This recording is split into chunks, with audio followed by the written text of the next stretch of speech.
Thank you very much. Thank you for your patience. I'm delighted to announce to us that one of our speakers is already here on seats. Daddy, thank you for keeping to time, and thank you for your patience. Please, ladies and gentlemen, help me with a clapping ovation. Help me welcome Mr. Bright Doro, the founder of Bright Doro Agri-Tech Ventures. A round of applause for him, please. Please stand up for recognition. God bless you, sir. You can have your seats. We appreciate the gesture.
Thank you very much once again. I am Ojo Oluwole Joseph. In the name of God Almighty, the Father and the author and the finisher of our faith, I welcome every one of us here. Ní orúkọ ti Baba àti ní ti Ọmọ àti ní ti Ẹ̀mí Mímọ́, mo kí gbogbo wa káàbọ̀. We'll be starting this event with arrivals and registration as we have been doing. We implore us to please keep communicating to those on our WhatsApp group, and to make this event go viral as expected, please let us check the official hashtag on our various platforms, on our various social media handles, starting from Facebook to Instagram. Please let us share the hashtag, the invite. Let us share to our loved ones. And let us check the WhatsApp group, as we have shared the YouTube link for the live streaming there, so that those that are far away can join us. And on this note, I will start this event by introducing each and every one of us from different ends, as we are the first sets of grace enjoyers on this event. Thank you very much. Ladies and gentlemen, can you please clap for yourself and welcome yourself to this event? As I have introduced myself, I am Ojo Oluwole Joseph. I am a product of the prestigious university, Federal University of Testimonies and Achievements, Federal University of Tests and Assignments. Why some people call it Federal University of Tension and Agony, I made it a Federal University of Testimonies Achievement, which you actually know as Federal University of Technology, Akure, where I studied forestry and wood technology, and I am the MD CEO of Ojo Agbe Agro Ventures. That is the only way I can introduce myself. Please, a round of applause for me now. It's not easy. Thank you very much. Elijah, please, over to you, ma. Good morning, everyone. My name is Fausat Sani Yusuf, and I'm the CEO and a co-founder of Royal Siblings Ventures Limited. It's an agro-business that is into the processing, packaging, and marketing of agro-produce, and we are based here in Lagos. And this is actually my 20th year running this business. I'm also a proud greatest University of Ibadan graduate, though I read statistics. I'm from Kogi, and I'm married with children. Thank you. The Premier University. A round of applause for her, please. Over to you, Ma. Introduce yourself in your own way.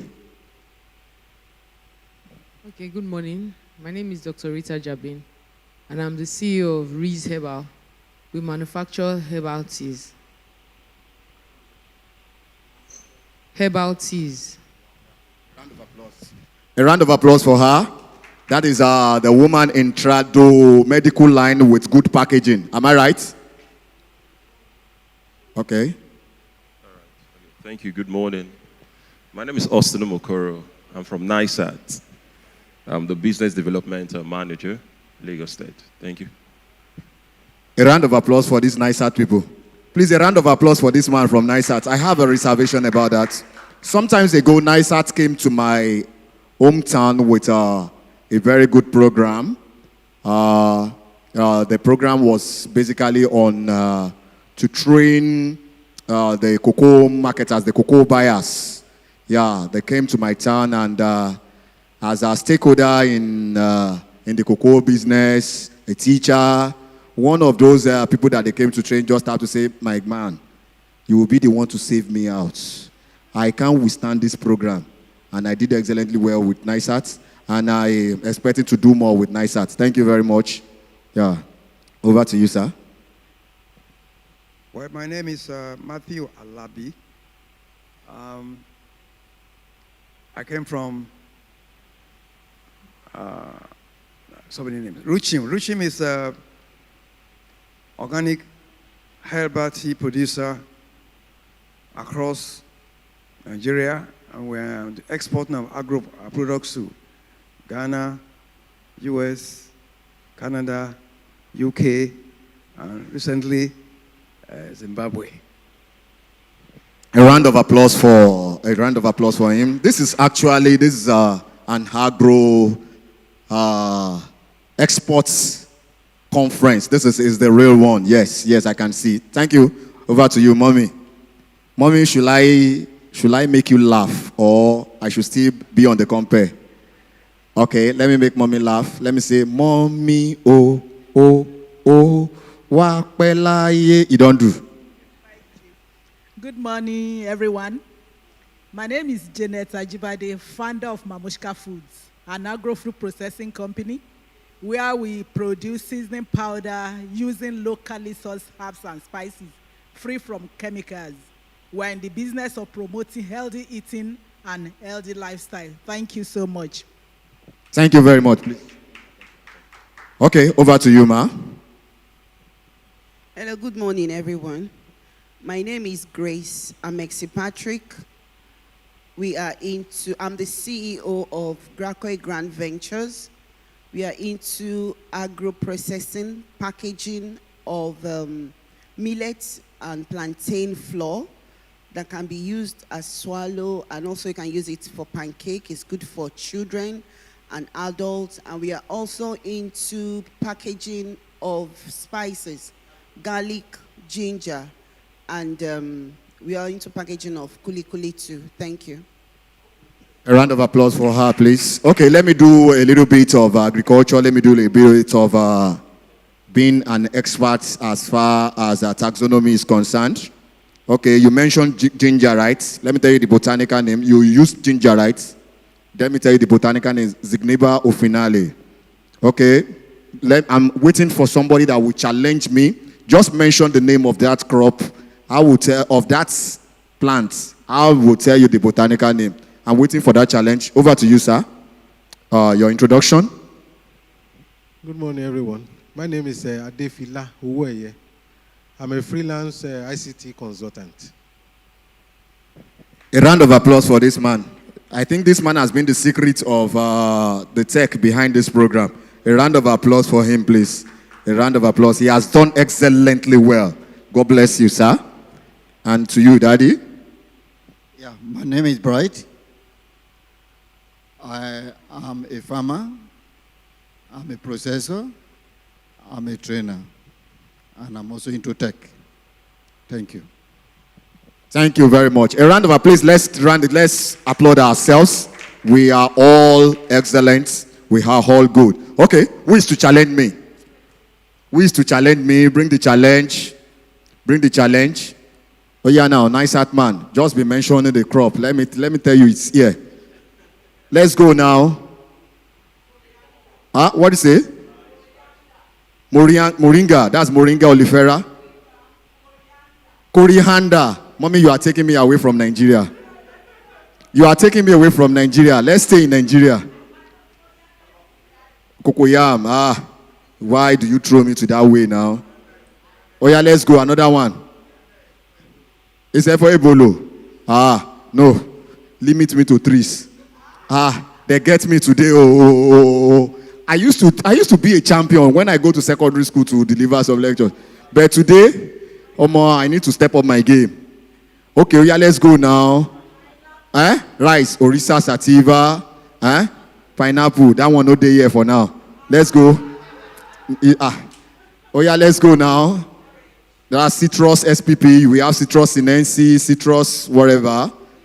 But that beans, they here. Pawpaw, carica papaya, soursop, they here.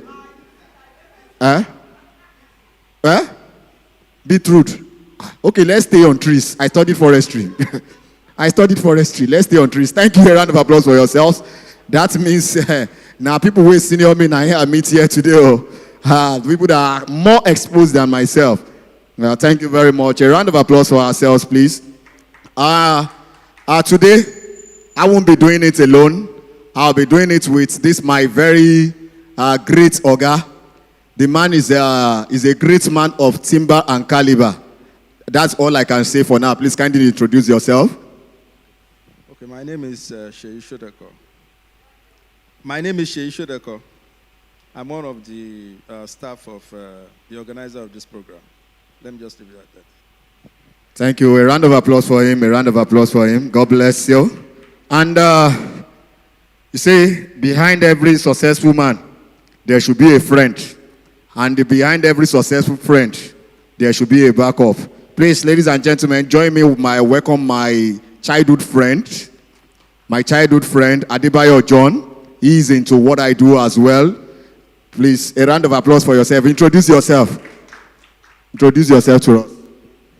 My name is Adebayo John, popularly known as MC Johnin. Thank you very much. You are highly welcome.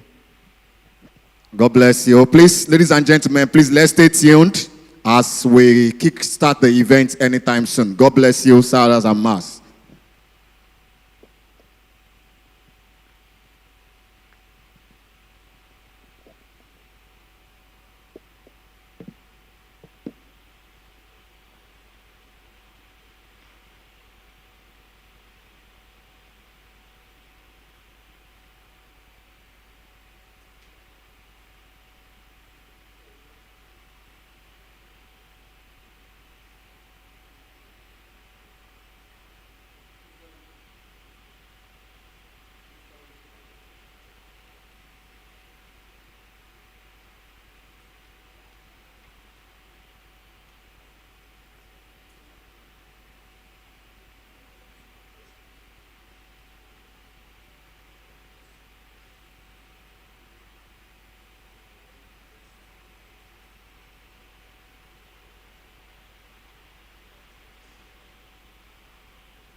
as we have actually registered both online. Thank you once again. I welcome you all to this August event happening in the month of October. This is African Agro-Health and Exports Readiness Conference 2025, organized by Farm for Health Africa. And here today, we are not going to be talking about any other thing. We are going to be talking about agriculture, its quality for export standard. I am Ojo Oluwole Joseph. I will be the anchor of this event. A round of applause for ourselves for making it down here today. Thank you very much.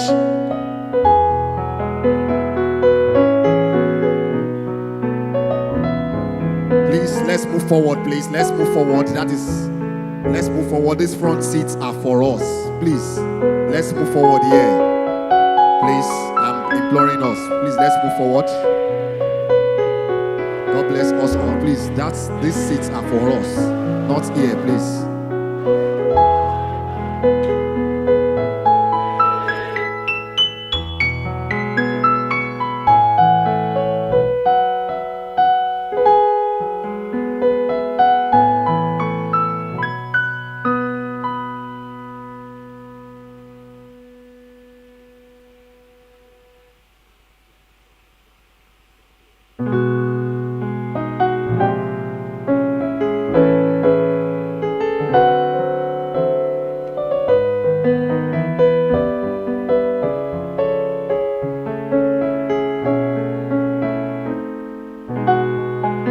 Thank you very much, ladies and gentlemen. May we all rise for the national anthem.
So with peace and plenty on agriculture, let's have a seat. And so with peace and plenty on agricultural export standard, that is why me and you are here today.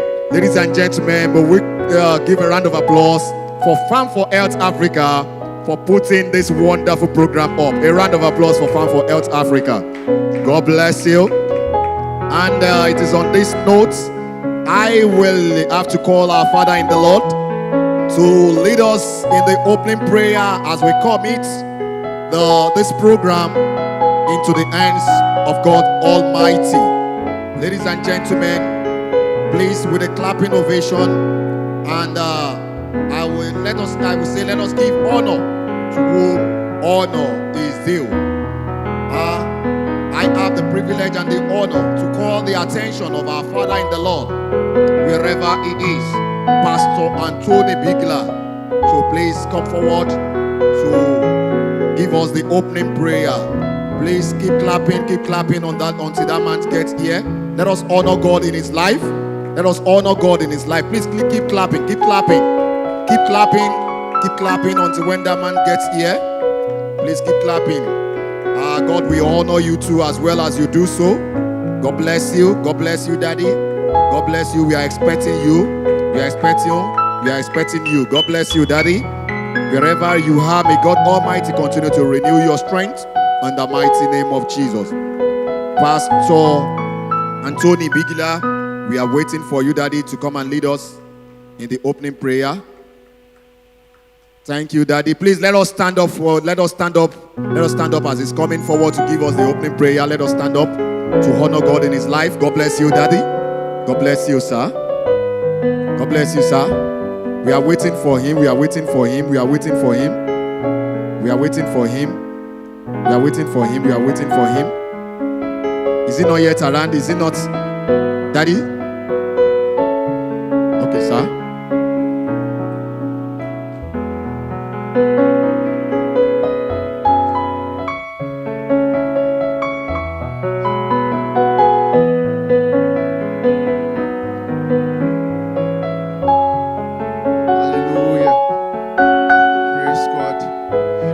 I walked in, I saw that we had some other people from other faith, but we are still going to pray in our own way. Alright, please, if you can rise up with me as we take the opening prayer this morning.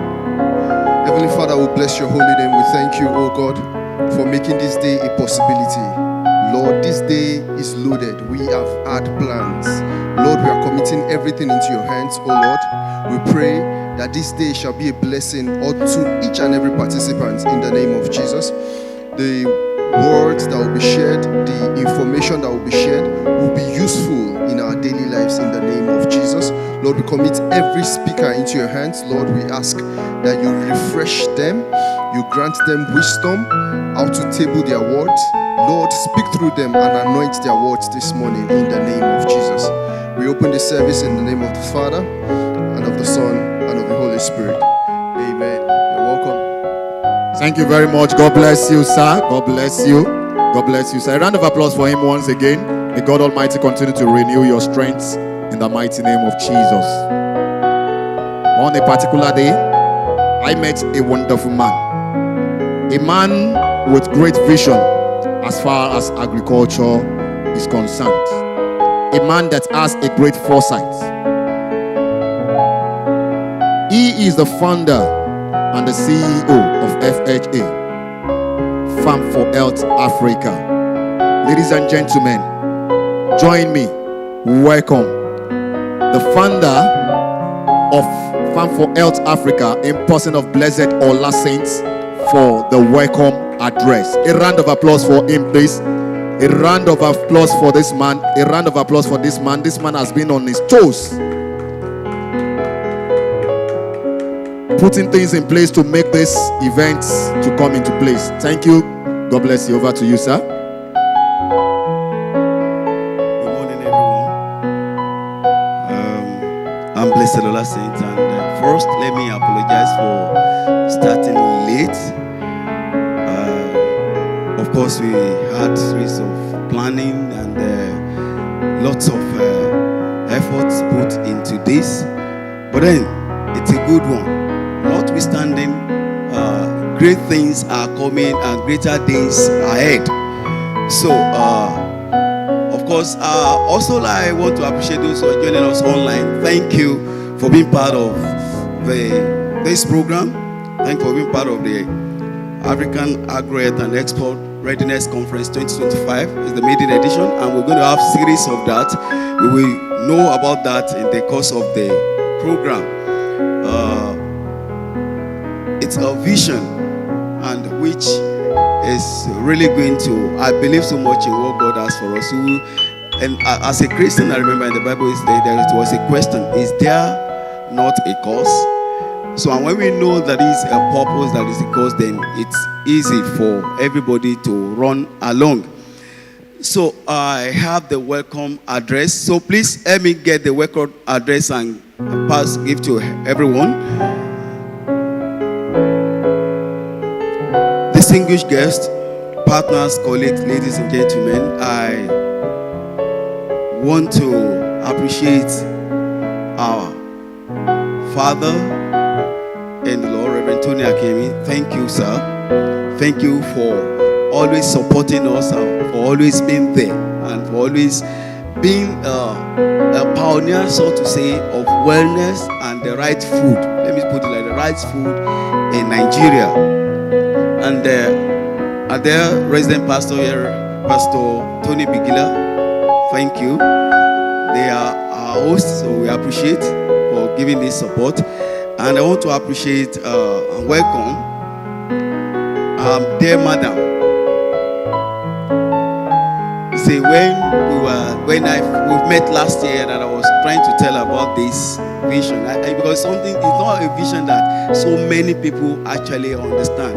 It's been, there are regular programs, but it's different from this kind of what we have. So, Madam Annabelle, I said, this is this and we discussed, and today we have in the house with us. It's really an honor to have you with us from NISAT. Madam Annabelle Kamuchi, thank you. Thank you. And I want to sincerely appreciate every one of us in the house. And then my master is in the house as well. Master in agriculture. He can, anytime we are talking about agriculture, he's passionate and always ready to run with the vision. And he's been doing series of trainings around agriculture. That's there, Mr. Bright Doro. You're welcome, sir. Thank you, sir. You will hear from him today, then you understand. Then I'll call her Mommy Mission. And she's one of the people who are actually pushing the organic concept, and then pushing it that you don't need a big land to farm. You can always farm anywhere you are. Please help me welcome her, our mommy Mission. She is our residence mommy, Pastor Mrs. Bigila, Postina Bigila. Thank you, ma'am. All right, so, and we have some of our guests coming in, and we just have to go ahead and do something today. But sincerely, I'm happy that at least we are starting. You see, by the end of this program, you will know, you will actually rejoice with me that we are starting something. You will understand. So, it's with great honor and excitement that I welcome you all to the African Agro-Health and Export Readiness Conference 2025, organized by Farm for Earth Africa, a continental initiative committed to building a healthier, safer, and globally competitive agricultural system for Africa.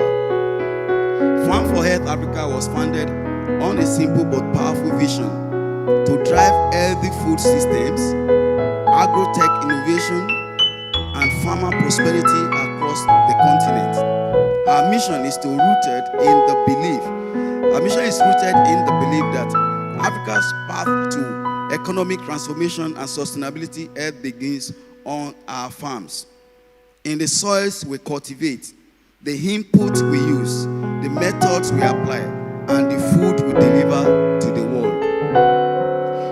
Across Africa today, millions of smallholder farmers feed our cities and sustain our economies, yet face doubting challenges, unsafe inputs, pesticide residues, poor post-harvest handling, weak traceability systems, and limited access to export markets. These realities have led to recurring rejections of African produce on the global stage, not for lack of quality crops, but for lack of compliance with international agro-health and food safety standards. This is why this conference matters.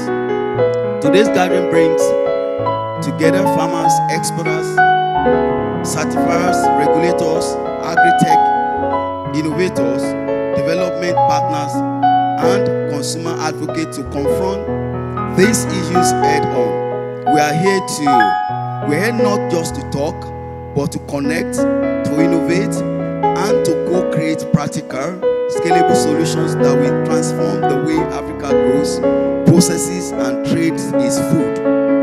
Our theme, Advancing Africa's Health and Global Trade Through Scalability, Agro-Health, and Export Standards, speaks directly to the heart of Africa's development journey. We cannot advance global trade if we do not first protect public health. We cannot achieve sustainability if our food systems are unsafe. And we cannot truly empower our farmers if we do not help them meet the global standards that open new markets and better livelihoods. Through this platform, we will explore agro-health innovations, traceability, and certification systems, and policies that align our agricultural value chains with international best practices. We will also amplify the voices of farmers, SMEs, and local producers, ensuring that the move toward export compliance is not enlisted but inclusive, reaching the grassroots and empowering every player along the value chain. Ladies and gentlemen, the journey toward a healthy and export-ready Africa is one we must work together: government, private sector, researchers, civil society, and our farmers. The time for fragmented effort is over. The time for collaboration and collective action is now. On behalf of Farm for Health Africa, I welcome you to a conference that will not only inspire dialogue but ignite transformation. From policy tables to farm fields, from local markets to global trade corridors, let this gathering mark a turning point in Africa's agro-health journey. And that has nothing to do with the numbers. Like I said, at the end of this program, we know that all of us here can be foxes on fire and be able to transform our continent as regards the food. Let this gathering mark a turning point in Africa's agro-health journey, where we commit as one continent to making our food safe, our farmers prosperous, and our export unstoppable. Welcome to the Africa Agro-Health and Export Readiness Conference 2025. Welcome to a healthier, more competitive Africa. Thank you. Thank you very much. Thank you very much. Thank you very much. I'm very happy to hear that. Welcome to a more competitive Africa production. As I could recollect, sometimes ago, NISAT came to my hometown. They organized an impactful program for cocoa farmers, cocoa buyers. And the major target of NISAT was, and I'm also to be here today to have NISAT around. That means NISAT is working excellently towards its goal. A round of applause for NISAT, please. And a round of applause for Farm for Health Africa for putting this good event in place in order to link the stakeholders in the agricultural business together. Once again, I am Ojo Oluwole Joseph. I am the anchor of this event. Thank you very much. How I wish I can speak Yoruba, but as far as this type of event is concerned, it is unhealthy for me to speak Yoruba. Thank you very much. And now, we'll be going to the different talks from our various speakers. And the very first person I'm going to be bringing forward will be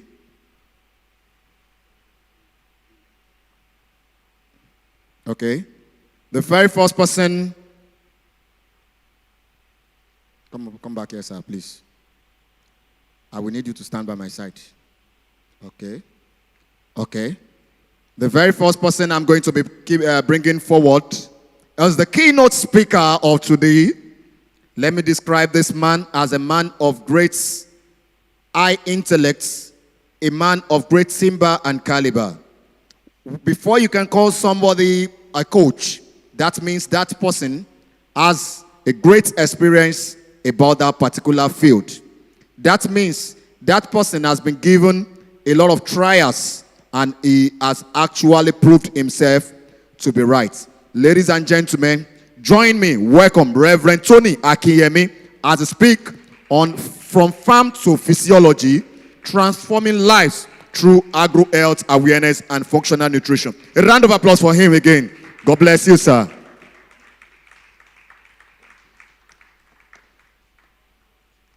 Thank you very much. I greet you all. I'm a reverend, so permit me to interject occasionally with ecclesiastical language, if you don't mind. God bless you, and I thank you for coming. Immediately after my short presentation, I will have to, I ask your permission to allow me to exit for other commitments. So if you see me leave, please understand, and I apologize for that. So let me just go straight because of the brevity of time. I greet all the juggernauts on the high table that is lower than the others. All right? I've been asked to address this keynote speech to the theme, Advancing Africa's Health and Global Trade through Scalable Agro-Health and Export Standards. And when I'm done, I'll transmit my documents to the organizers so they can probably share on any WhatsApp platform or however to every participant. So let's start with the opening. Erudite scholars and facilitators, distinguished delegates, esteemed partners and visionary leaders, members of the press, ladies and gentlemen, I say good morning, and I'm delighted to be here with you today. And I want to thank you for inviting me. My name, as you have been told, is Tony Akinyemi. I'm a computer engineer, a theologian, and a certified nutritional consultant.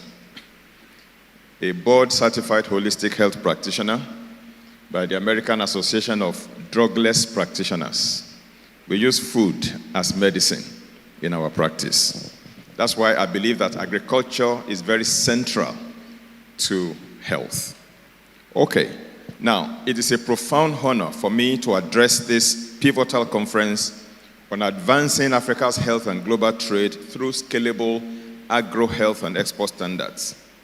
We're not merely here to discuss two important sectors, that is food or agric and health, but we're here because we recognize that our greatest economic opportunities and our most pressing public health challenges lie at a single critical intersection.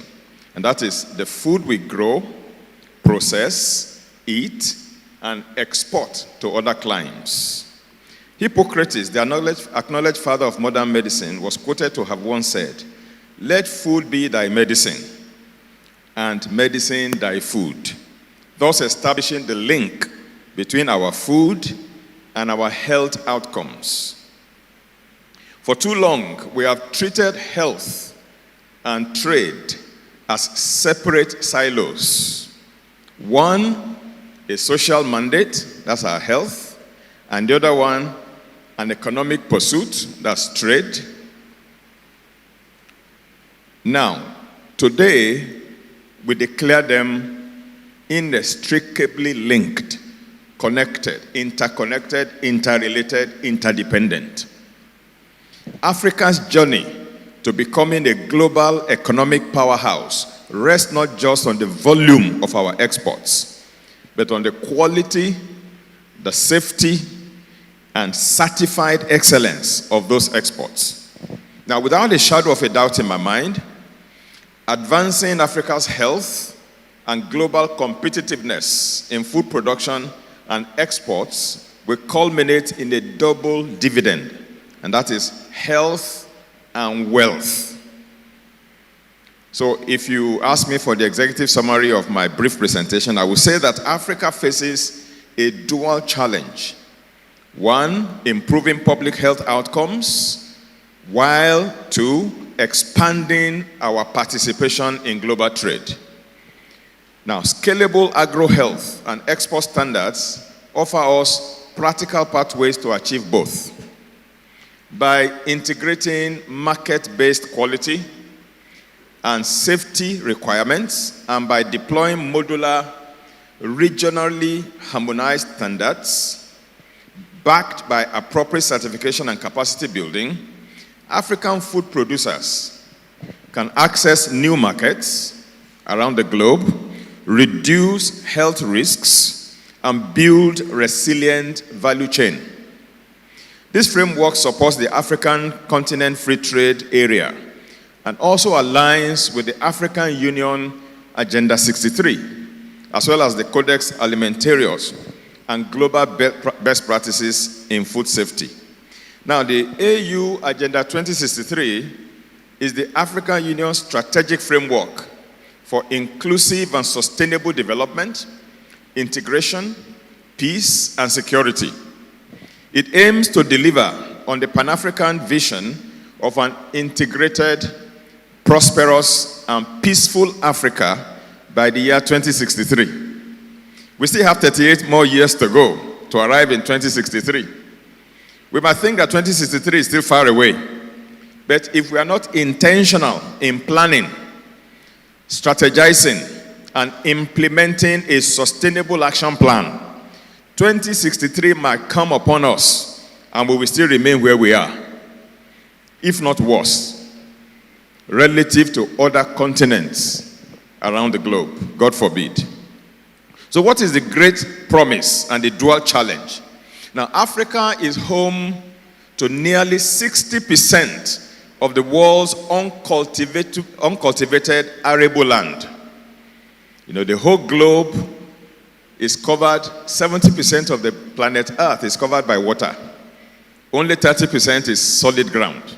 And out of the 30% of solid ground, only 30% is currently cultivated. The uncultivated arable land, 60% of it exists on the African continent.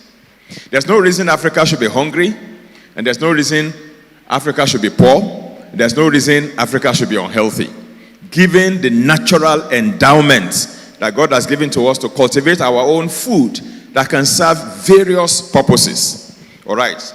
Now, so these statistics I have given is not just a statistic. It's our single greatest asset. We have the potential to feed ourselves, to lead the world in sustainable agriculture, and to capture a significantly larger share of the $2 trillion global food trade market if we wake up from our slumber as a continent. Yet, this promise is tempered by a dual challenge. The first one is the public health burden. Unsafe food and poor nutrition contribute significantly to non-communicable diseases, diabetes, hypertension, cancer, arthritis, you name it. They contribute significantly to these diseases and recurring illnesses across our communities. The WHO estimates that a substantial portion of all diarrheal diseases is foodborne diseases. So improving food safety at the farm and post-harvest stage is a primary public health intervention. And the second challenge is the trade barrier of standards. African products, though often world-class in taste and sustainability, frequently encounter non-tariff barriers. You know, it's one thing for other countries to place a high tariff on products coming out of Africa, thereby impeding trade, so that we are not competitive with the rest of the world. That's tariff barriers. But there are non-tariff barriers that Africa faces in the agricultural and food sector. Okay? And these ones relate to sanitary and phytosanitary standards. Phyto, by the way, is the Greek word for plant. So when we talk about phytosanitary, we're talking about clean agricultural products, particularly from plants, that people can consume and it will not damage their health, but it will support their health. Okay? So these are not arbitrary hurdles. They are tests of our commitment to safety. When we fail these tests, the costs are immense. It will result in rejected shipments. You ship cocoa from here to Europe, and then they reject it. And it comes back to us. Rejected shipments. Destroyed reputations. They say, don't buy cocoa from Nigeria because it's full of DDT, it's full of gamalin 20, it's full of this, it's full of that chemical. Our reputation is damaged. And number 3, it results in lost revenue for our country. So making sure that our products, our shipments are not rejected, and that our reputation is not damaged, and that we earn our deserved foreign income are the things we should focus on. Because this thing will fuel our economy. The solution is clear. We must convert the barrier of standards into a gateway for prosperity. So, defining the double dividend of Scalable Agro-Health, our theme, Scalable Agro-Health, offers a roadmap. It is a commitment to food systems that concurrently deliver superior health outcomes for our citizens and verified quality assurance for global consumers. At this juncture, I must underscore the fact that food offers many benefits to humanity. Number 1 is the prophylactic benefits. Food to prevent disease. Because when we eat the right kind of food, prepared in the right way, it has the potential to boost our immunity, boost our health, and lead to robust health. So that is the prophylactic benefit, preventing disease. Food also offers therapeutic benefits. Food can be used as medicine to actually treat diagnosed conditions, and people can recover by applying the appropriate nutrition. Food also offers us cosmetic benefits. When we relate to food appropriately, you will see that you will look beautiful. Your hair will be full. Your shape will be good. You will not be blown out of proportion, and you will not look like Mnet face of Africa, lectitious that you can break into two if a little wind blows at you. So food offers cosmetic benefits. Our nails will grow well, our hair will be full, our skin will glow, our bones will be strong, and then we can be functional as human beings. Number 4, food also offers geriatric purposes, helping us to age gracefully. And number 5, definitely we also reap economic benefits from food as we export and earn forex from there. Food also serves for social benefits. I mean, even here this morning, I have seen apples going around. When we gather to celebrate, whether weddings or naming ceremonies or housewarming or our various religious festivals, sometimes even at funerals, when we have lost loved ones, we still eat. Food is important as a social bonding element, okay? And that improves our mental health when we relate around food with people. You want to go out with a friend, you go for lunch or for dinner at a restaurant, and there you chat, you relate. So food plays a social role. And of course, food also serves spiritual benefits. In the Christian circle, for example, we use bread and wine for Holy Communion. That's a spiritual benefit for food. However, for food to deliver on these benefits, it must meet certain standards and specifications, beginning from how food is grown or cultivated, to harvesting, to processing, to storage, to the kitchen, to the dining table, and finally to the stomach. Each of these steps, if anything goes wrong there, food will lose its capacity to deliver. All right? I believe that the speakers, the researchers, the farmers, the policymakers, students, consumers, journalists, and all other stakeholders that are here today will deliberate on this important convergence of agriculture, health, and human well-being in greater details. I believe we are gathered here today not to deliberate on crops and clinics, but to recognize a principle that has been for years, but is now more urgent than ever. And that is that health begins in the soil, the farm, and travels through our bodies via the foods that we eat and drink, as well as the daily choices that we make. So this is the double dividend. First, the first dividend is health. Rigorous domestic agro-health standards reduce contamination, improve nutritional content, and lower the incidence of foodborne illness, directly saving lives and lowering healthcare costs. The second dividend is trade. Compliance with high-level international standards, whether it is EU standard or US standards or emerging African continental standards.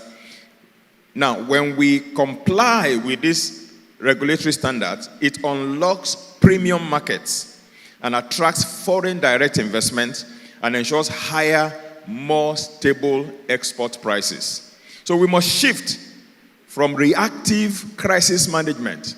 When we take our shipment to another continent and it is rejected and comes back home, then we begin to do fire brigade crisis management.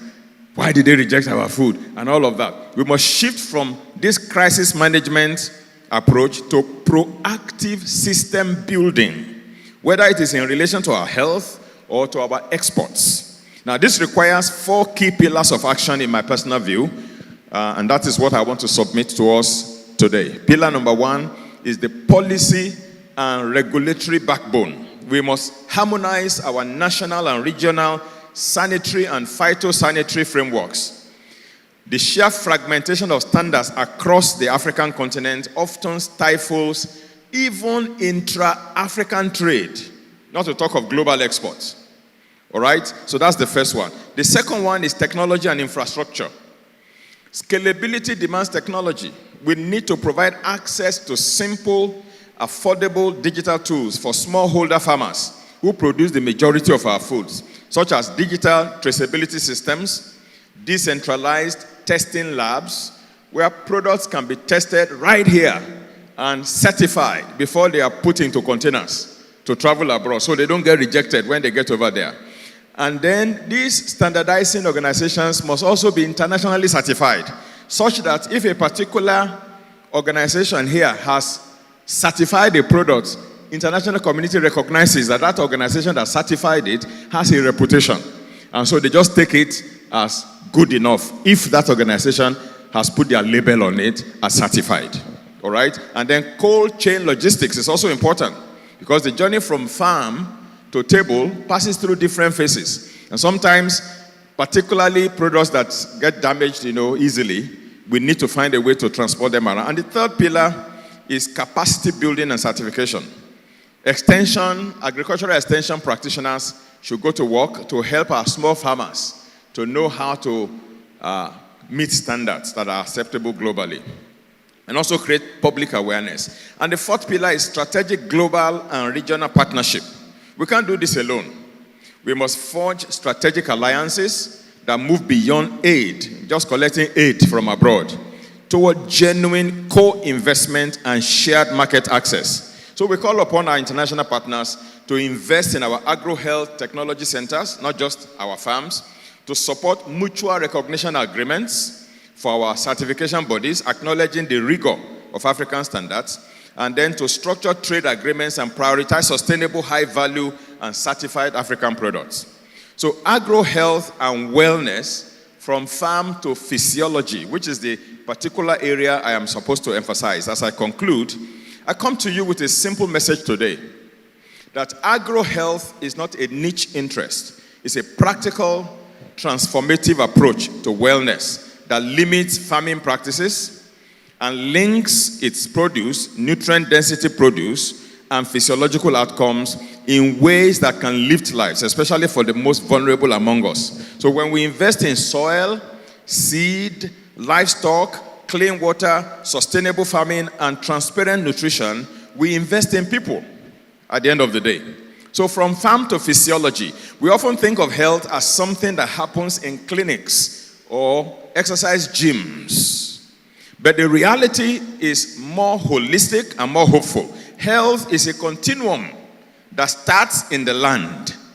The quality of our soil, the diversity of our crops, the health of pollinators like bees and butterflies, and the shape of the foods that become our tissues, our hormones, our brains, and our immune systems. In this frame, agro-health awareness means recognizing that farming decisions, the seed we plant, how we manage pests, how we conserve our soil, how we nurture our livestock, how we process and prepare and package our foods, how we store them, all of them have direct and measurable effects on human physiology, health, and well-being.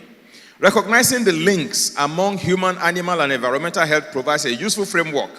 So by aligning agricultural policy with public health goals, we can promote sustainable farming that yields nutrient-rich foods that are devoid of agrochemical contaminants, safeguard ecosystems, and protect community well-being. I was privileged to also be a speaker at a conference that held at the Readiness University in Ede a few years ago, and erudite professors from Nigerian universities gathered. And one of them from the Obafemi Awolowo University, a professor of soil science, actually made a case that there are many agrochemicals that have been banned in other countries around the world that are still being deployed in our agriculture in Nigeria, thereby contaminating the food chain and making our food, rather than producing health, creating disease. So we must transform farm to physiology into everyday life, all right? Functional nutrition. And we stand at a pivotal movement. Advances in agronomy, nutrition science, data analytics, and community engagement give us new tools to transform lives from the soil upward. So let this conference be a catalyst for action to cultivate soils, protect biodiversity, produce food with nutrient density and contamination free, share knowledge freely, and align health goals with agricultural practice. Now, the farm is no longer merely a place of production. It's a cradle of physiology, a foundation for wellness, and a partner in building a healthier, more resilient nation and world. So this is my call to action. I call on our researchers to design interdisciplinary studies that bridge soil science, crop nutrition, and human health outcomes. Now, I have a friend who has a PhD in agriculture, animal science. And, you know, his colleague also has, I think, a master's in plant science. You know, they are my friends. And we enter into conversations from time to time. And at one point, when I was highlighting the need to make sure that we produce our food in such a way that they are not contaminated with terrible chemicals, but they are clean and they are health given. You know, their argument was, oh, Africa is hungry. We need to produce enough food to feed everybody. I said, so your own emphasis is on lest the food multiply nyafu all over the place. I said, but have you ever bothered to ask, this nyafu food that we are producing, what will be the outcome in the lives and the health of the consumers 5 years down the road, 10 years down the road? Are they going to produce cancer and produce neurological problems and diabetes and what have you? If that is the case, why should we go on that route? Say, your own concern is plenty food. My own concern is when that food enters our body, what is it going to do there? Is it going to feed disease or fight disease? I think we should find a balance between the two. While we want to produce enough food to eat and export, we must also be sure that the quality of what we are producing actually supports health and does not create disease. So I call on our farmers to try a pilot of diverse cropping and soil building practices and track changes in yield, crop quality, and local health indicators in their respective communities. I also call on clinicians and nutritionists to incorporate origin and processing of foods into dietary guidance and patient education. I call on policymakers to draft cross-sector programs that reward nutrient-dense production and equitable access to healthy foods. And I call on all educators and community leaders to create programs that connect schools, families, and farms through gardens, cooking classes, and nutrition literacy. That is my call to action. So the food system we build today will define the health and prosperity of the African continent for generations to come. We have the fertile land. We have the entrepreneurial spirit as Nigerians and Africans. What we require now is an unwavering commitment to quality. Let us leave this conference resolved to make Made in Africa synonymous with certified safe, nutrient-dense, and globally excellent. Let us commit to the double dividend, ensuring that every standard we adopt, every investment we make, and every policy we enact simultaneously advances the health of our population, particularly our children, and secures a thriving, dominant place for Africa in the global trade arena. The future of Africa's health and wealth starts with the food on our plates. So let's go to work. Thank you for your attention and willingness to bridge farm and physiology for the health of people and the planet. May this be the start of a new era in which every action we take is a vote for soil, for farmers, for communities, and for a healthier future and international trade. Enjoy the rest of the day. Thank you and happy deliberations. I'm not satisfied with that clap.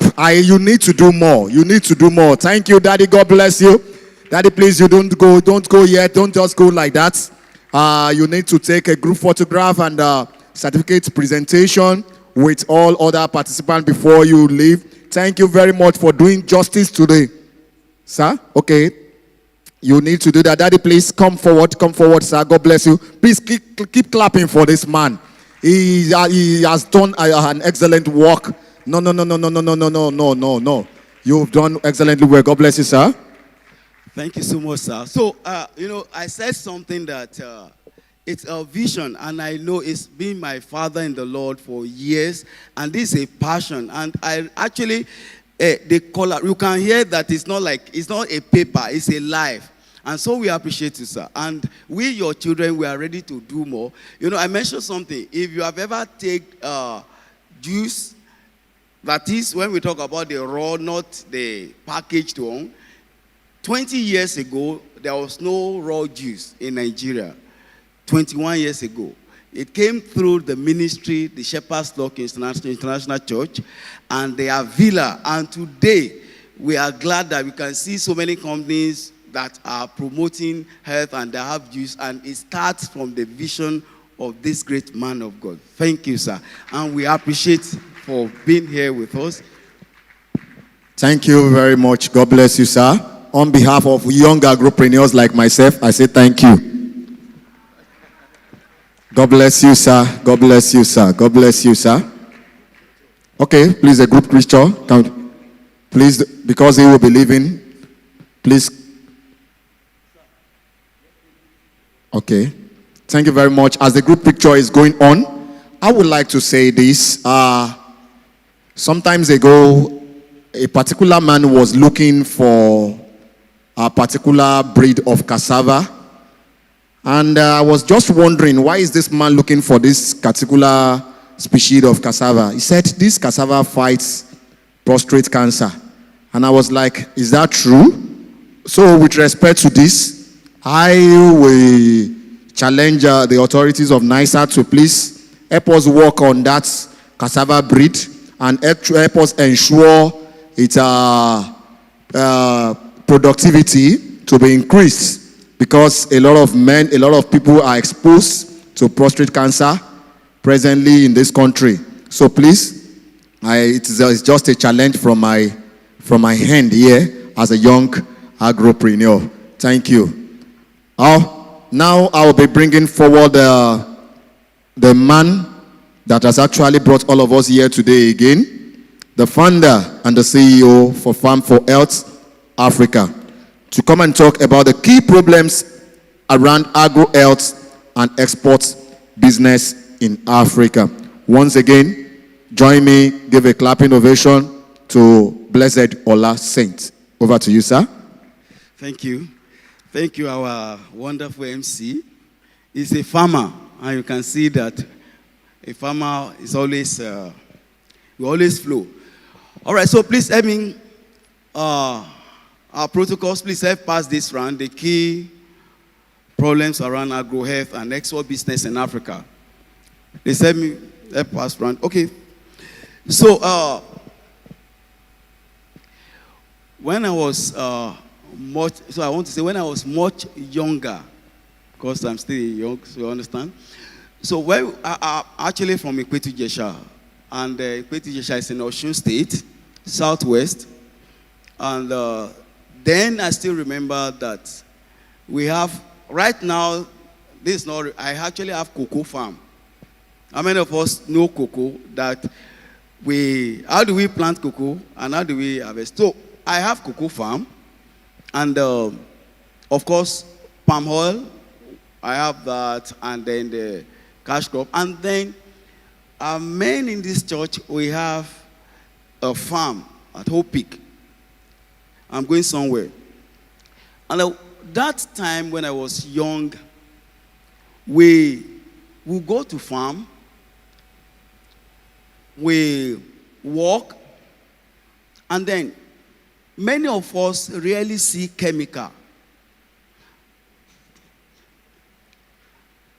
We rarely see chemicals, but we discovered that we grow cocoa. Then sometimes we have to use, we have to treat against the pod and what have you. But of recent, it comes to the point that anything you want to grow in Nigeria, the first thing talking about is chemical. Then the question I want us to ask ourselves is this. What chemical did late Chief Obafemi Awolowo and the team that established and built cocoa house, what chemical did they use to grow cocoa, to give the wealth, the prosperity that the Western region had? Which chemical?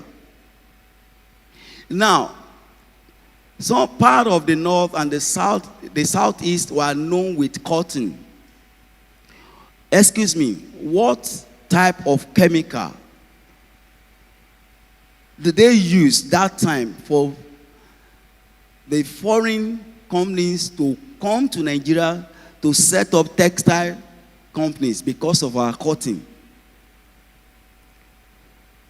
So how suddenly that our farming are not good enough again? Then if something is not good enough, it's not that it's not good. If it's not good enough, are you to remove it, or you are to modify, or you are to evolve? If something is not good enough, if it's good but not good enough, what are you to do? They are to put effort to make it better. It is not to eradicate. It's not to delete.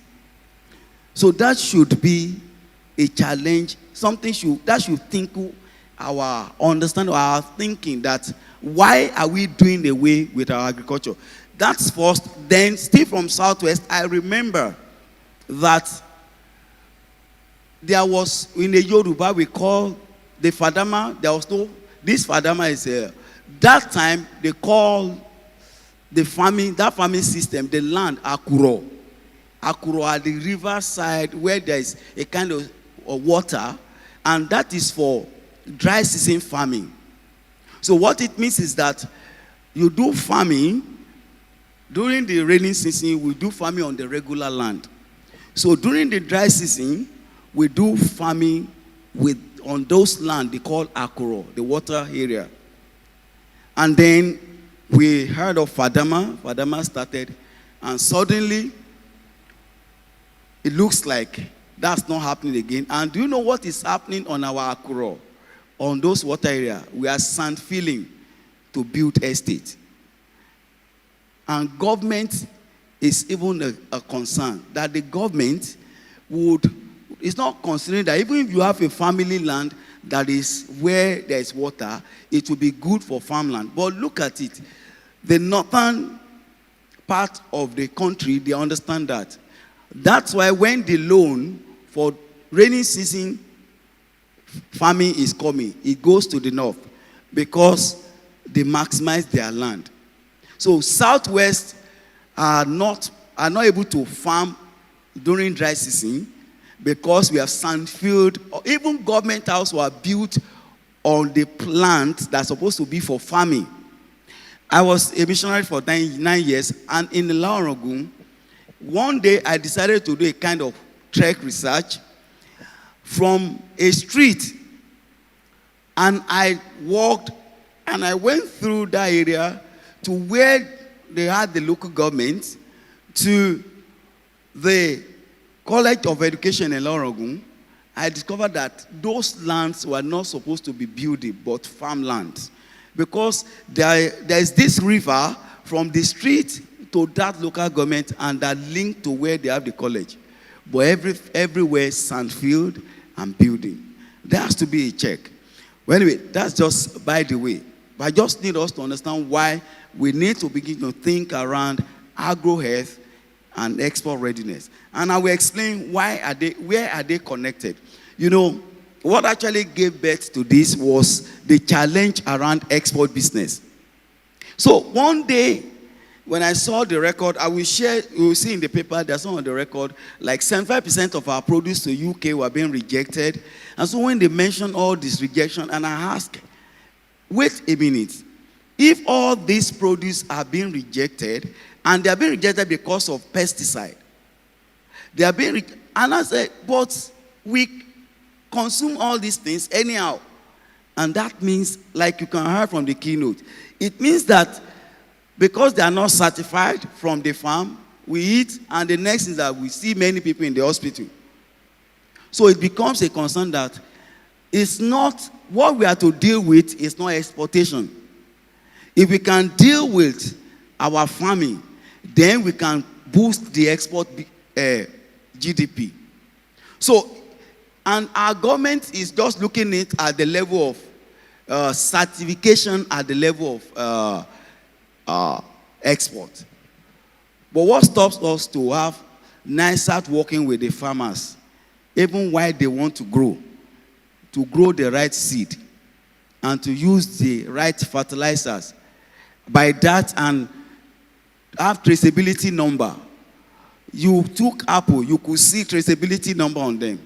If you have the traceability, and we know that the soil is tested, we know that the soil is okay, the seed is okay, the process is okay. And now we have the chain, we have the storage chain, and we can be able to move from farm to the market with the right process. Excuse me, will this rejection still be there? Of course, no. But because we are waiting till harvest to do the certification, and farmers grow anything, and we use anything. So it's really a duty. It's something that every one of us have to see it as a concern.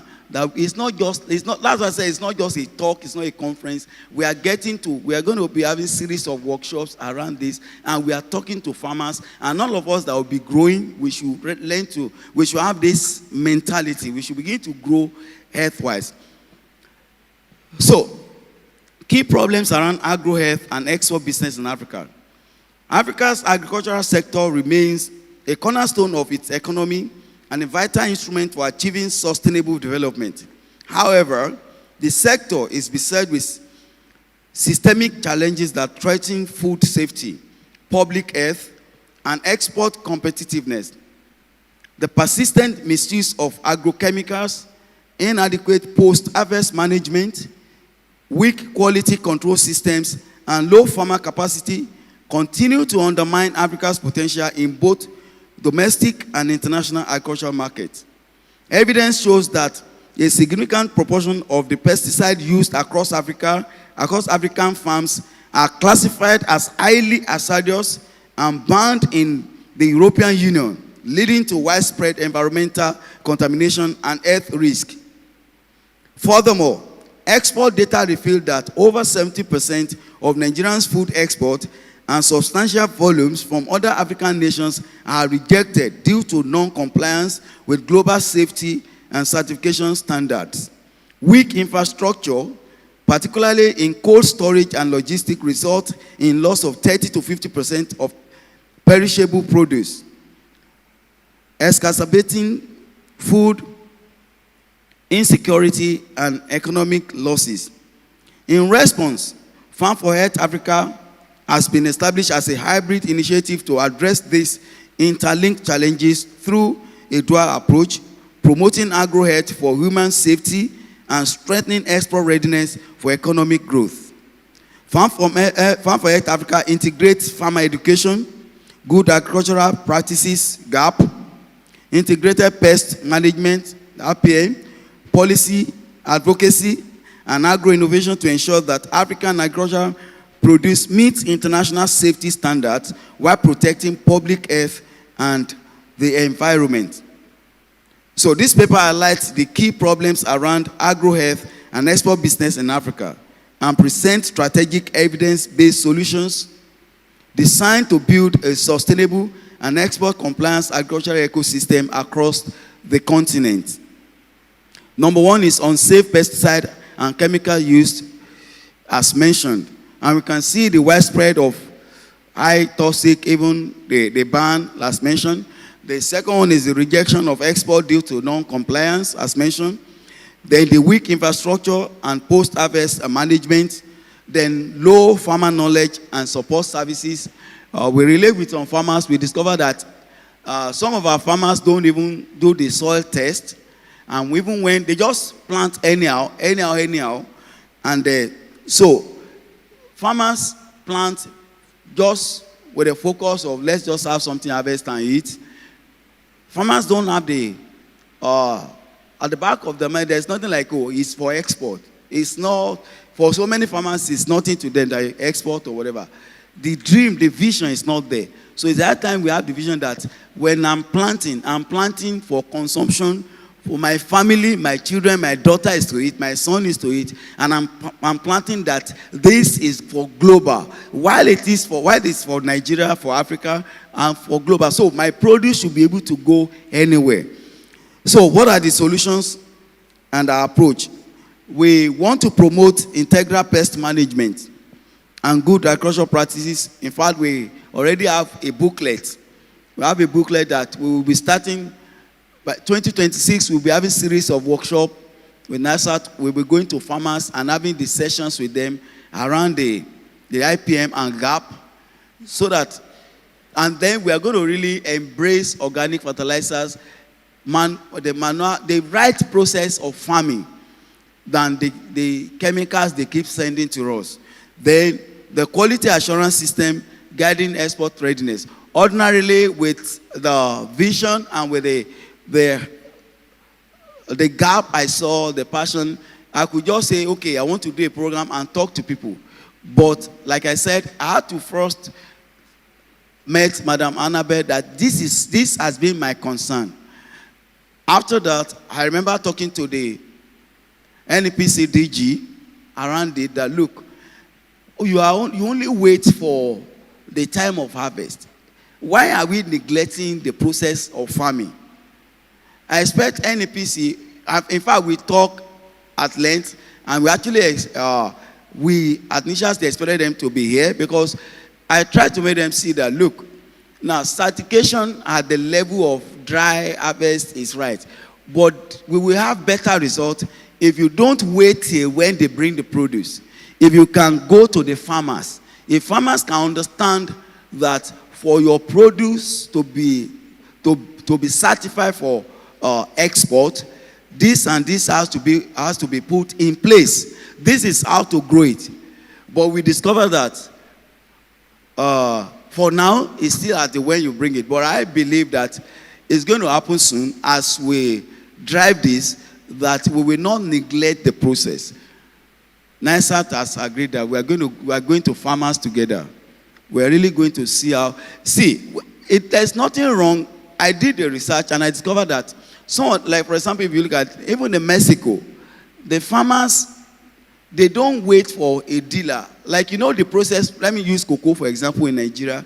Our process is that a farmer will grow, then a dealer will come, who is in between, and the dealer will be the one, while they are growing, the dealer give them some token, and then, so at harvest, when they harvest, they will dry anyhow, use any process, and then they will give the dealer. And then the dealer will load tons of trailer and we export. 3 things are missing.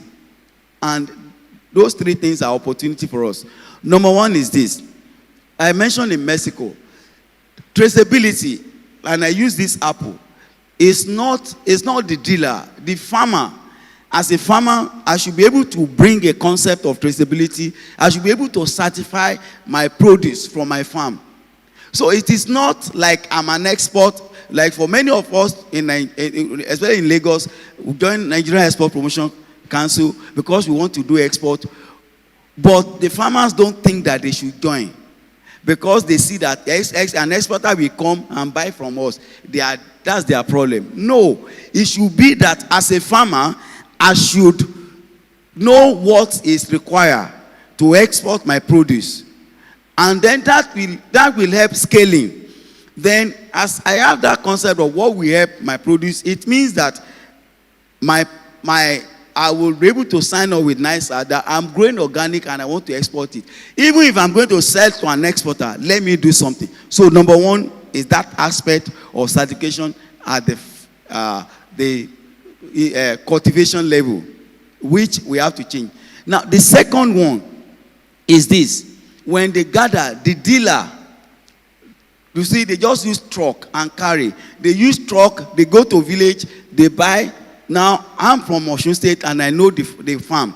It's just any roadside in the farm that they will be bringing the oranges and pour them there. They will bring tomato and pour them there. And they will load inside truck. Now, imagine the jams, imagine so many things. Now, the second thing is, why are we not having storage chain? That as they harvest, you have a mini silo, a mini storage, and with process, cool. I mean, that's why there's solar, that's why there's inverter. So that gap is there. Then the third one, then the dealers will just raw, is dry, and they sell. Why are we not processing our produce before we export? Why that yam has to be carried as tuber and sold? Why that cocoa has to be carried as seed and sold? Why not as powder? Why not as at least the milling process? Why that we sell all our produce just like that? The same way we sell our crude oil. We never take time. When the Western world are bringing anything to us, you will see that they've done their homework, they've put everything to place, and we just buy to it. But anytime we are doing our things, we still do our things in their favor, against us. But as far as the agricultural issue is concerned, let's have a way to change that. Let's have a way to have good farming process, good processing, the process of storage, and then processing for export. So we are looking at quality assurance system guiding export readiness from the farm level. We are developing post-harvest infrastructure, so many of us are going to work together. Farmer training and extension services, very, very important. Around that time, that I was saying that when we were young, we had sessions, we have extension workers that will come to talk to farmers. We don't have them again. So if the government is not making them available, some of us will wake up and become these extension officers and see how we can make something happen from there. So institutional strengthening, we want to work with, that's why people like NISA, like market linkages and farmer cooperatives, smart tech integration, that's what I talk about the traceability and the soil testing. We're supposed to have that, but because some of the people that will be working with us, we have some partners that they can help for soil testing, even at some discount. We already, had a series of discussion with that. Pest and irrigation control, we want to inform decision making. Then strategic approach, this is the way we are doing it. It's hybrid. We have the NGO side, we have the business side. We do it in a way that the training will be free for our farmers. We're praying that 2026, we will have at least 6 to 8 workshops with farmers. That's one of our focus for 2026. So Farm for Health Africa envisions a continent where food production is safe, organic, export ready, and sustainably managed. To realize this, we propose a hybrid operation, like I said, we'll combine it too, and you can see our objectives. And so our expected outcomes, we want to improve food safety for local consumption, reduction in agro-export rejections, increase farmer capacity in sustainable practices, emergence of agro-health services businesses, and engagement of youth in agri-tech and traceability, and our alignment with the SDG goals. We align with SDG 2, Zero Hunger, SDG 3, Good Health and Well-being, SDG 8, Decent Work and Economic Growth, SDG 9, Industry, Innovation and Infrastructure, SDG 12, Responsible Consumption, and production. SDG 13, mitigate climate risk. SDG 16, promote transparent governance and the partnership. SDG 17, that's the partnership for the goals. So the transformation of Africans' agriculture requires more than ambition. It demands partnership, innovation, and shared commitment. Farm for Earth Africa stands ready to lead this change, promoting safe, organic, and export-compliant farming system that safeguard public health and strengthen Africa's global trade position. We invite development partners, corporate institutions, policymakers, and investors to collaborate with us in building an agro-health ecosystem where farmers thrive, food is safe, and Africa's produce meet the highest international standards. Together, we can make Africa's food system a model of safety, sustainability, and prosperity. Farm for Earth Africa, we're driving healthy food system, agro-tech innovation, and farmer prosperity in Africa. Thank you.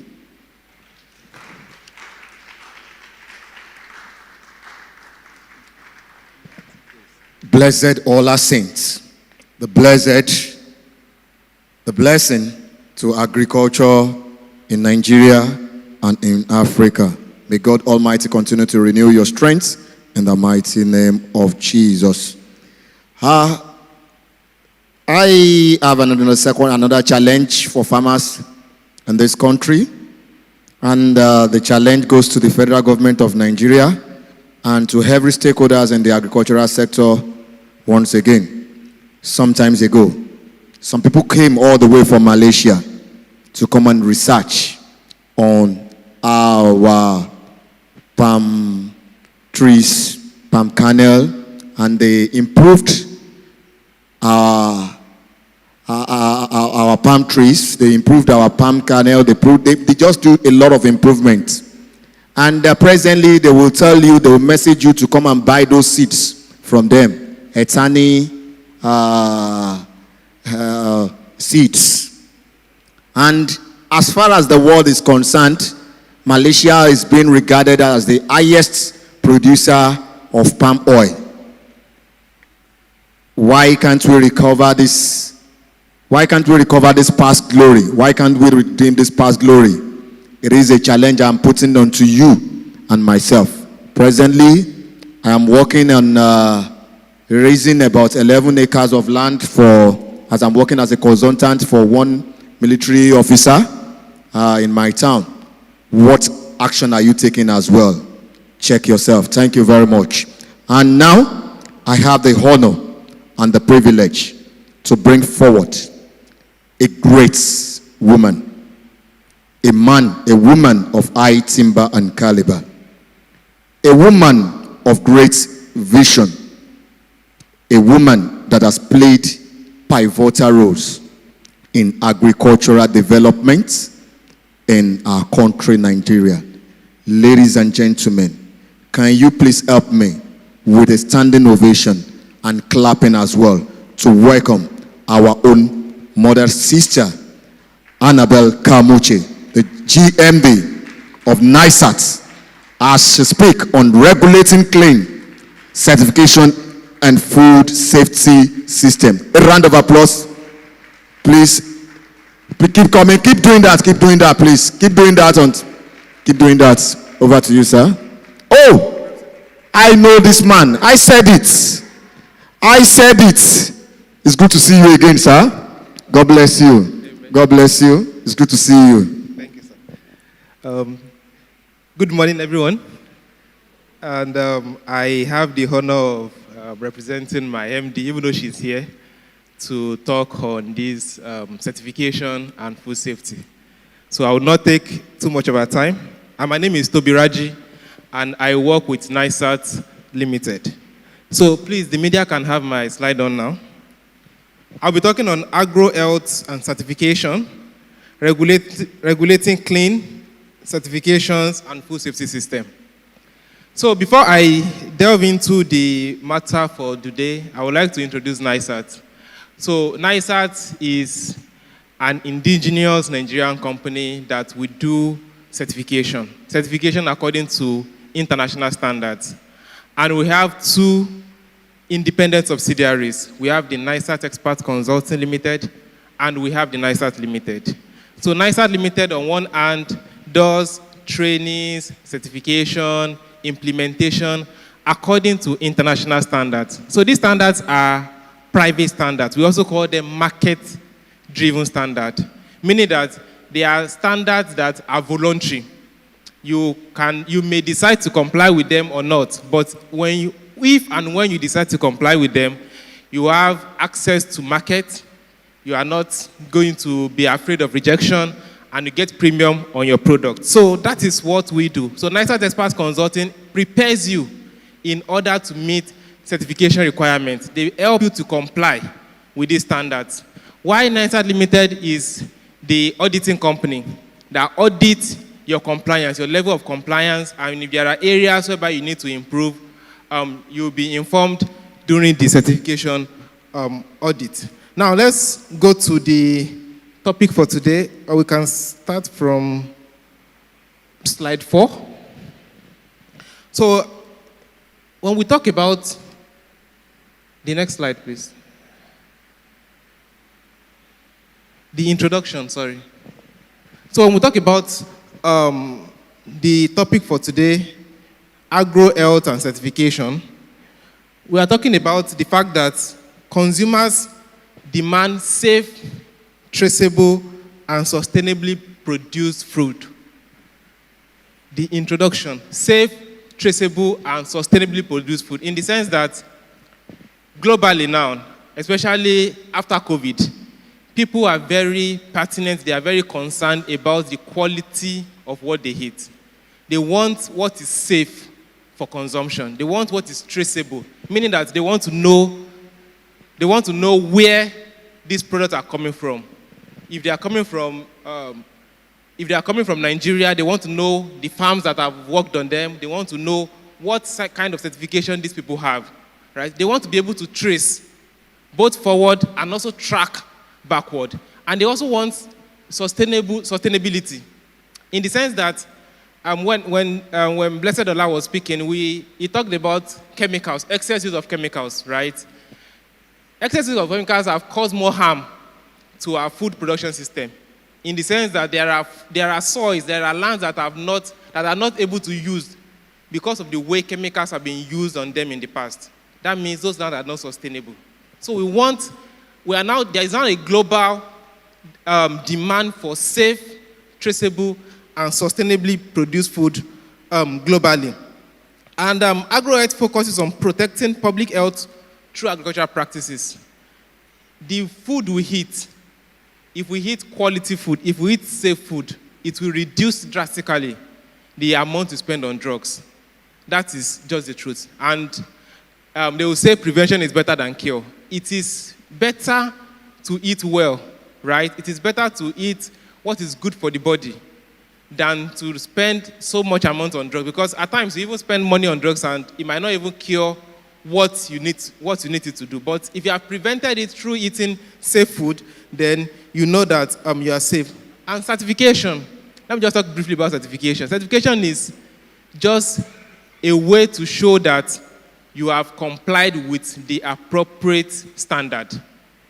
Meaning that you cannot just, if you want to sell palm oil, following the instance that we were coming with, you cannot just sell palm oil in the international market saying that, I swear, it is organic. No, it has to be certified.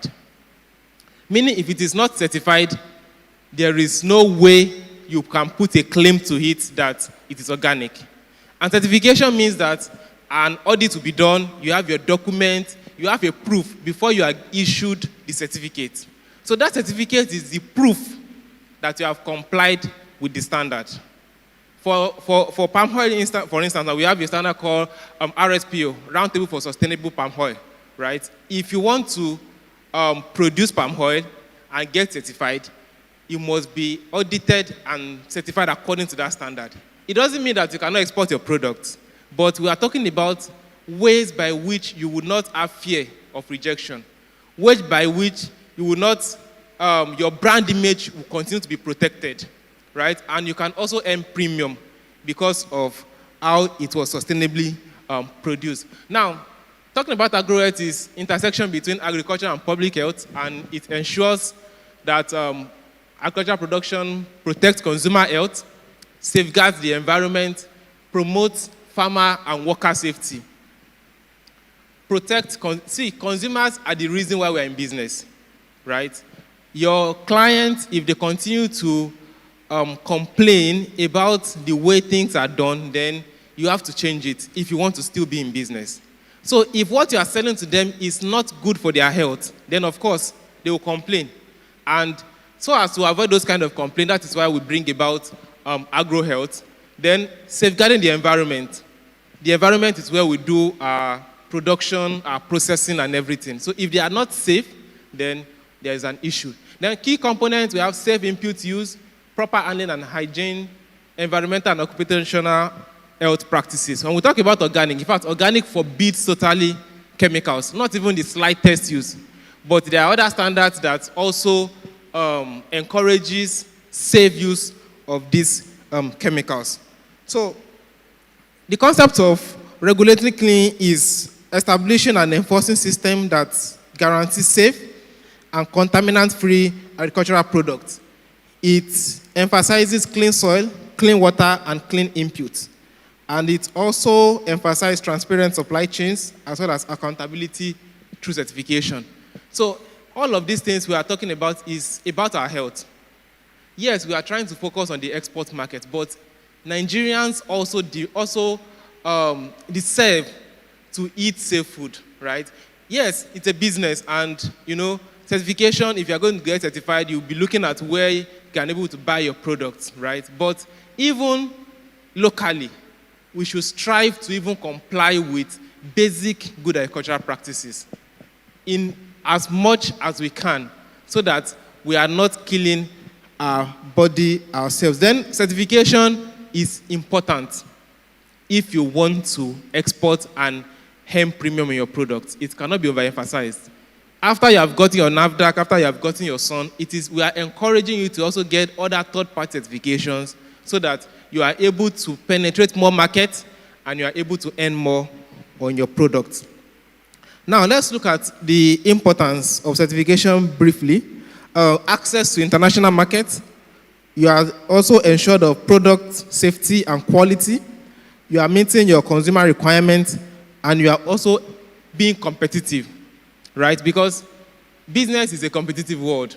If you go for an exhibition in Dubai or China or India and all you have is just the local standard, it will be difficult to compete with brands that have other international standards to add to their own local standard. And again, the more you are able to compete, the more you are able to determine your price, and the more you are able to earn on your product. Now, there are types of certification. We have the ISOs, that is 9001 Quality Management System, 22,000 Food Safety Management System, 45,001, and the likes. We also have sustainable standards like organic, global gap, fair trade. We also have food safety management system like HACCP, religious standards like halal, and other industry-specific certification. And one thing we always encourage is don't just say because you have heard about certification, then go and pile everything up. No. It doesn't make sense for business. Get certification that you know will help your business. If it is organic, that you have gotten a client that says, I want organic palm oil, please just get organic palm oil. Until you are able to get clients that say they want global gap or fair trade, stay on the ones that you have clients for, on the ones that you have market for, right? In fact, sometimes people will call our office and say, oh, I want certification, which one should I get? We'll tell you, which one do you have a market for? And if we also have a market that we can link you at that point for that product, then we can also encourage you, right? So that is for certification. Because they are voluntary, because they are third party, we encourage that you only get the ones that will make business sense for your operation. So, talking about food safety system now, we have good agricultural practices, which is to ensure safe, sustainable production on the farm. I think it was yesterday that I was mentioning that if chemicals have contaminated your food on the field, there is little to nothing that you can do during processing. So production actually starts from the farm. Even if your facility is certified organic and you are bringing in a contaminated, a pesticide-infested food into that facility, it will not automatically change it to being safe. So production starts from the farm. We should also pay attention to that. So anything we are doing, good agricultural practices is very, very important. Then talking about good manufacturing practices now, that's for people doing processing, for their hygiene and quality in processing. Then there's a sample we call Hazard Analysis and Critical Control Point, HACCP. I don't know if many of us have heard about it, but it's a standard that helps you to identify and control hazard. It's also important. In fact, in the US now, it is important before you can be able to export there, alongside FDA, right? HACCP, Hazard Analysis and Critical Control Point. It helps to prevent and control hazard, potential hazard that can be in your food. And again, it starts from good agricultural practices. Then traceability. I will talk about traceability shortly. Then we also have quality management system like the ISOs. So let's talk about traceability. Traceability is basically how you can trace your product, right?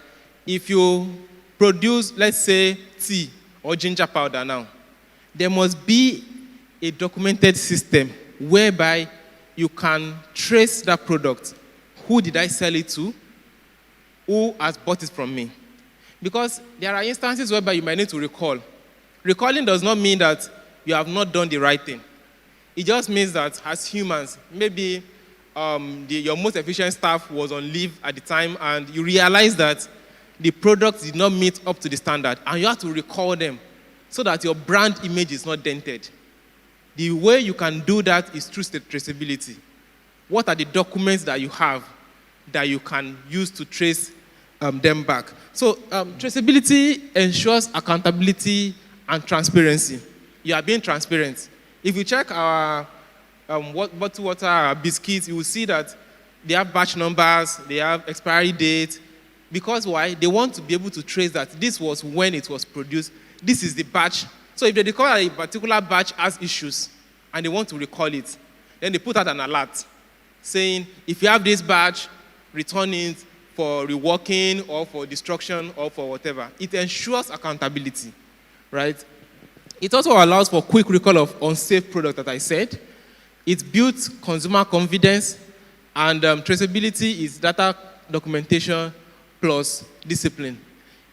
Because when we talk about traceability also, if a consumer sees that you have your batch number and everything, they have confidence that even if anything happens, you can be able to recall it, right? And these things are not difficult, sincerely. You also have to have a pattern for yourself on how you want to have your traceability. It might mean that you have a day, a month / batch number or something. Maybe if you are producing 10 batches this month, this is the 10th month, it will be 10/001 or something. Just something that that is sequential, that you can be able to use in case you need to recall your product and for your traceability. Let's look at some challenges and some pathways that we have listed. Limited awareness and technical knowledge is still a challenge, right? And that is why NISAT in our own efforts have been going everywhere to talk about it, because people don't seem to know the difference between national standards, regulation like NAFDAC and SON, and what we preach, right? And again, for those of us that are also in doubt, national regulations are for country use, right? You cannot do your biscuit or your bread without having NAFDAC in Nigeria. But what we are talking about is for international use. Then high cost of certification, and in this, government have actually been doing their part. I wish NPC were here. They've been partnering with us to do this. Poor record keeping and traceability. This is big. And I know that it's a big challenge for especially MSMEs. Keeping records, keeping documentation, but it's important nonetheless. You cannot get certified without documentation. That is just it. Then weak enforcement of national standards, fragmented institutional coordination. Then how do we improve? We build capacity. Training and retraining, attending conferences, webinars, and the likes. Subsidized or group certification, stronger coordination among regulators, adoption of digital traceability tools like QR codes and barcodes, then public-private partnership to fund food safety infrastructure. So let me just round up because of my time. Agro-Health and certification are strategic tools for ensuring food safety, export competitiveness, and consumer trust. It is important that we eat safe food, sincerely, because we want to live long, and we want to live long in good health, right? And regulatory clean approach is protect both the people and the market, and Nigeria must institutionalize certification, strengthen enforcement, support small producers in compliance. Because again, certification is not something that you want to do from a business angle if you don't have a market. But if you get government support, NGO support, GIZ and the likes, then we can be able to do group certification, or we can be able to reduce the cost of this certification globally, because it is all our business. It is everyone's business to promote food safety and certification for Nigeria as we try to penetrate into the global market and also rebrand our image. Thank you very much, ladies and gentlemen.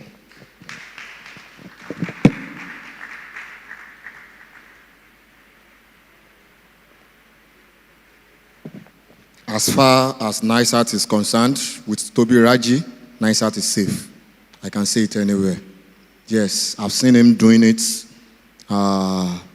different places before. And if he's doing it now again, I know what I'm saying. A round of applause for Toby Raji for doing that for NISAT. I just chatted you that, bro, how you did? You are going places. My brother, you will keep going places in Jesus' name. The whole of the Jesha community will still recognize your impact the last time, and I will deliver your message to all those cocoa farmers there, most especially Mr. Ismaila. God bless you. God bless you. God bless you, Toby Raji. And I pray NISAP will continue to be at the top of its game in Jesus' name. Thank you very, very, very much. And now, we are doing the main work. We are doing the road work. Fireside chats.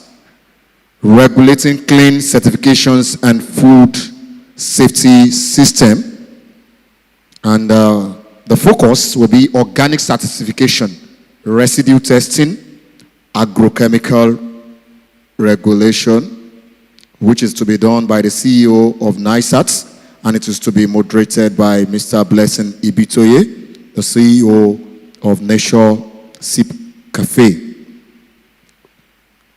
I think it will be a panel section. Okay. As we prepare towards that, let's keep preparing towards that. I will challenge you once again. What is the role you are playing to export standard in Nigeria? What is your own role? Is it not just about multiplying? It is about quality. That is why we are here today. Please play your own pivotal role in order to ensure the standard in our agricultural value chain.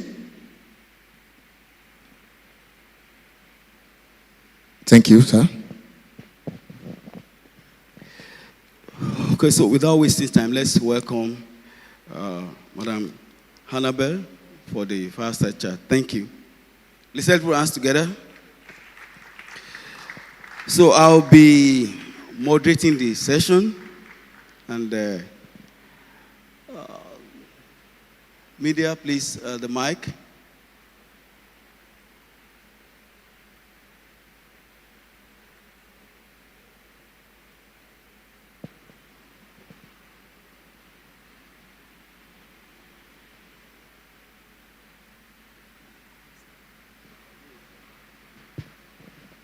Please, media, hope the mic is up.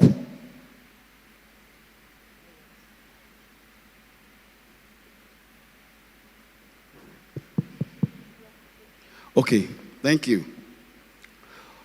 Okay, so welcome there, Madam Hannibal Capucci, the NISAT. Yes, there have been series of discussions, and like what we've had, we've been talking about our produce, why we should have be sure that we follow the right processes. So we just feel that we need to have these few discussions, and for those who probably have questions, and that's why the first side chat. So let me ask the first question, because when for NISAT, that of course there's general certification, but organic certification, what gave birth to the focus, the concept around organic certification?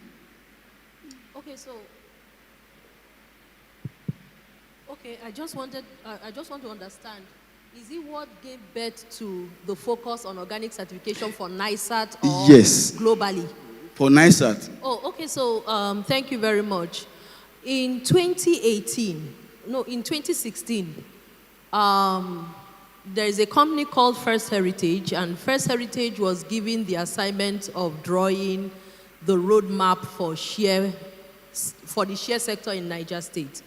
And while we were busy doing all of the research to draw up the roadmap and ensure that we add value to the share trees, because there's been a lot of tree felling in Niger State at the time, we realized that there was a major issue that the share sector in Nigeria had. And that major issue, even though Nigeria has the largest share, even though Nigeria has the largest population of share trees, so there is a 1,000-kilometer belt from South Sudan to Sahel, where all that 1,000-kilometer belt has share trees. However, about 67% of it is sitting in Nigeria, and 57 of that 67% is sitting in Niger State. But the people who God has blessed with these trees haven't gotten any benefit from having the trees. And that is why, because the share tree, apart from the fact that it has the share nuts or the share fruits where they get the share butter from, the tree is also very good. So it's called redwood. So it's very good for people who do furnitures because it has termite control and all of those kind of things. So the Chinese were paying the locals to cut down the trees. There was an old law that if you cut down the trees, you will pay 5,000. So the Chinese will pay 20,000. The locals, because they didn't have any value for the trees, will cut down the trees, pay the fine of 5,000 and make 15,000. So one of the things we did was to see how we could give people value so that those trees will have a value and the people would stop cutting down the trees. It was in the process of trying to find the paradigm shift on how to give these trees value that we realized that people were not buying, even though Nigeria is supposed to be the share capital of the world because we have the highest population of these share trees. We couldn't be, and we were not recognized internationally as the share capital of the world because our share is either being sold in the informal market or being smuggled out of the country without data.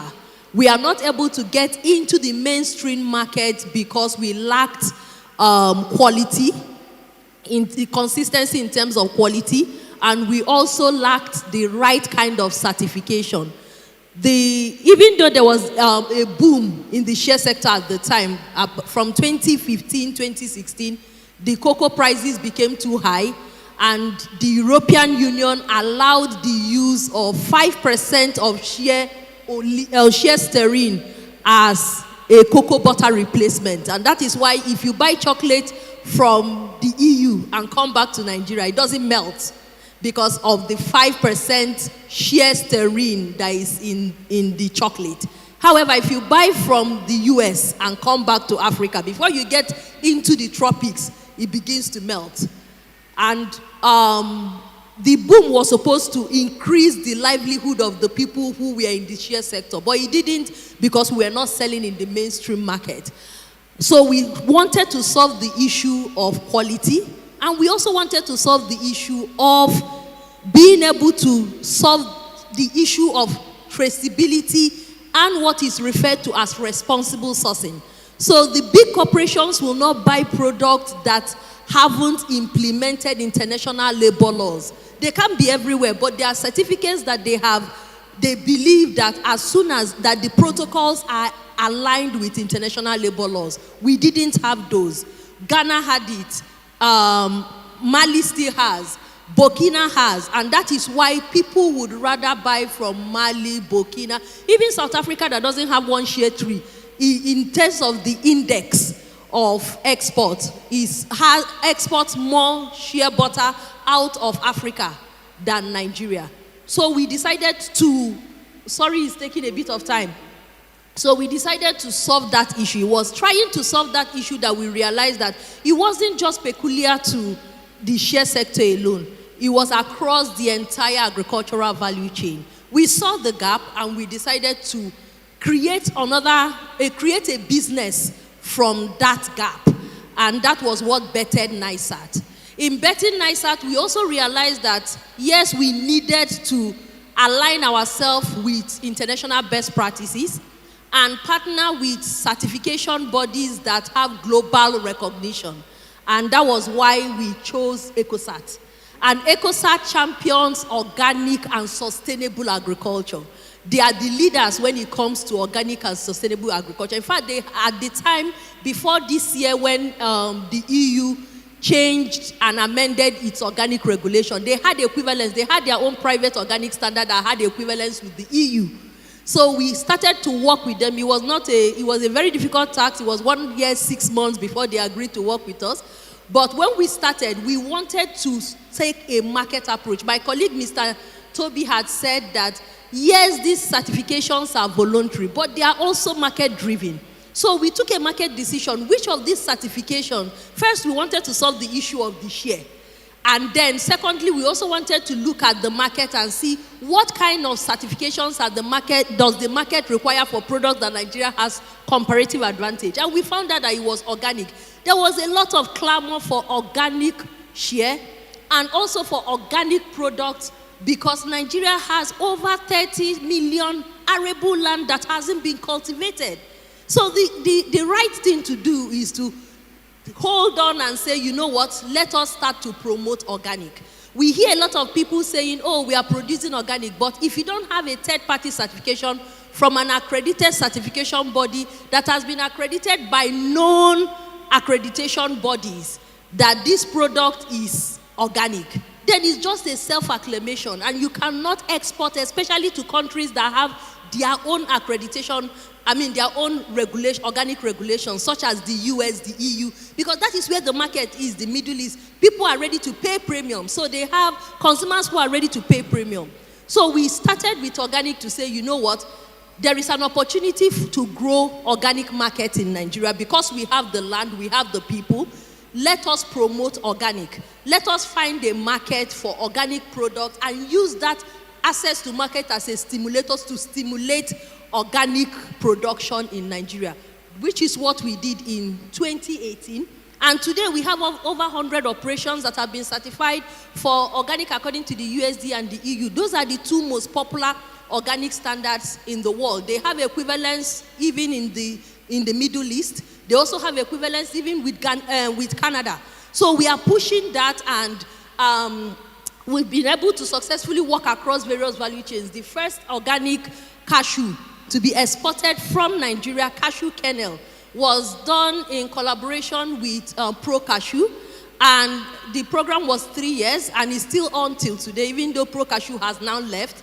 But because it was a sustainable program, it's still on till today. Nigeria 2 years ago was able to export its first organic certified cashew kernel to Belgium.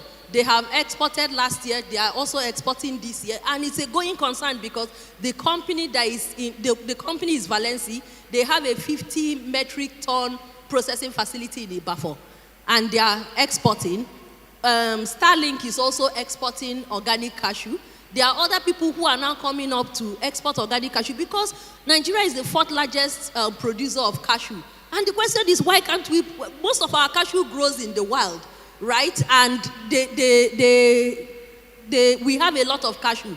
All we need to is to convert those parklands into organically managed parklands and then get them certified as organic. We also have successfully included Nigeria in the 3rd country listing for people or countries that can export organic honey into the EU, because Nigeria is not in the 3rd country listing for honey, both natural honey and at the time organic honey, because you have to be in the 3rd country listing to export to the EU.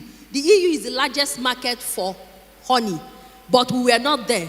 3 years ago, we were able to get Nigeria listed for organic, even though we have not been listed as a country for natural. But at least now people can export organic honey into the EU. Thank you. Please, let's put our hands together for that. Was a good one. So 3 things, if you noticed: quality, 1.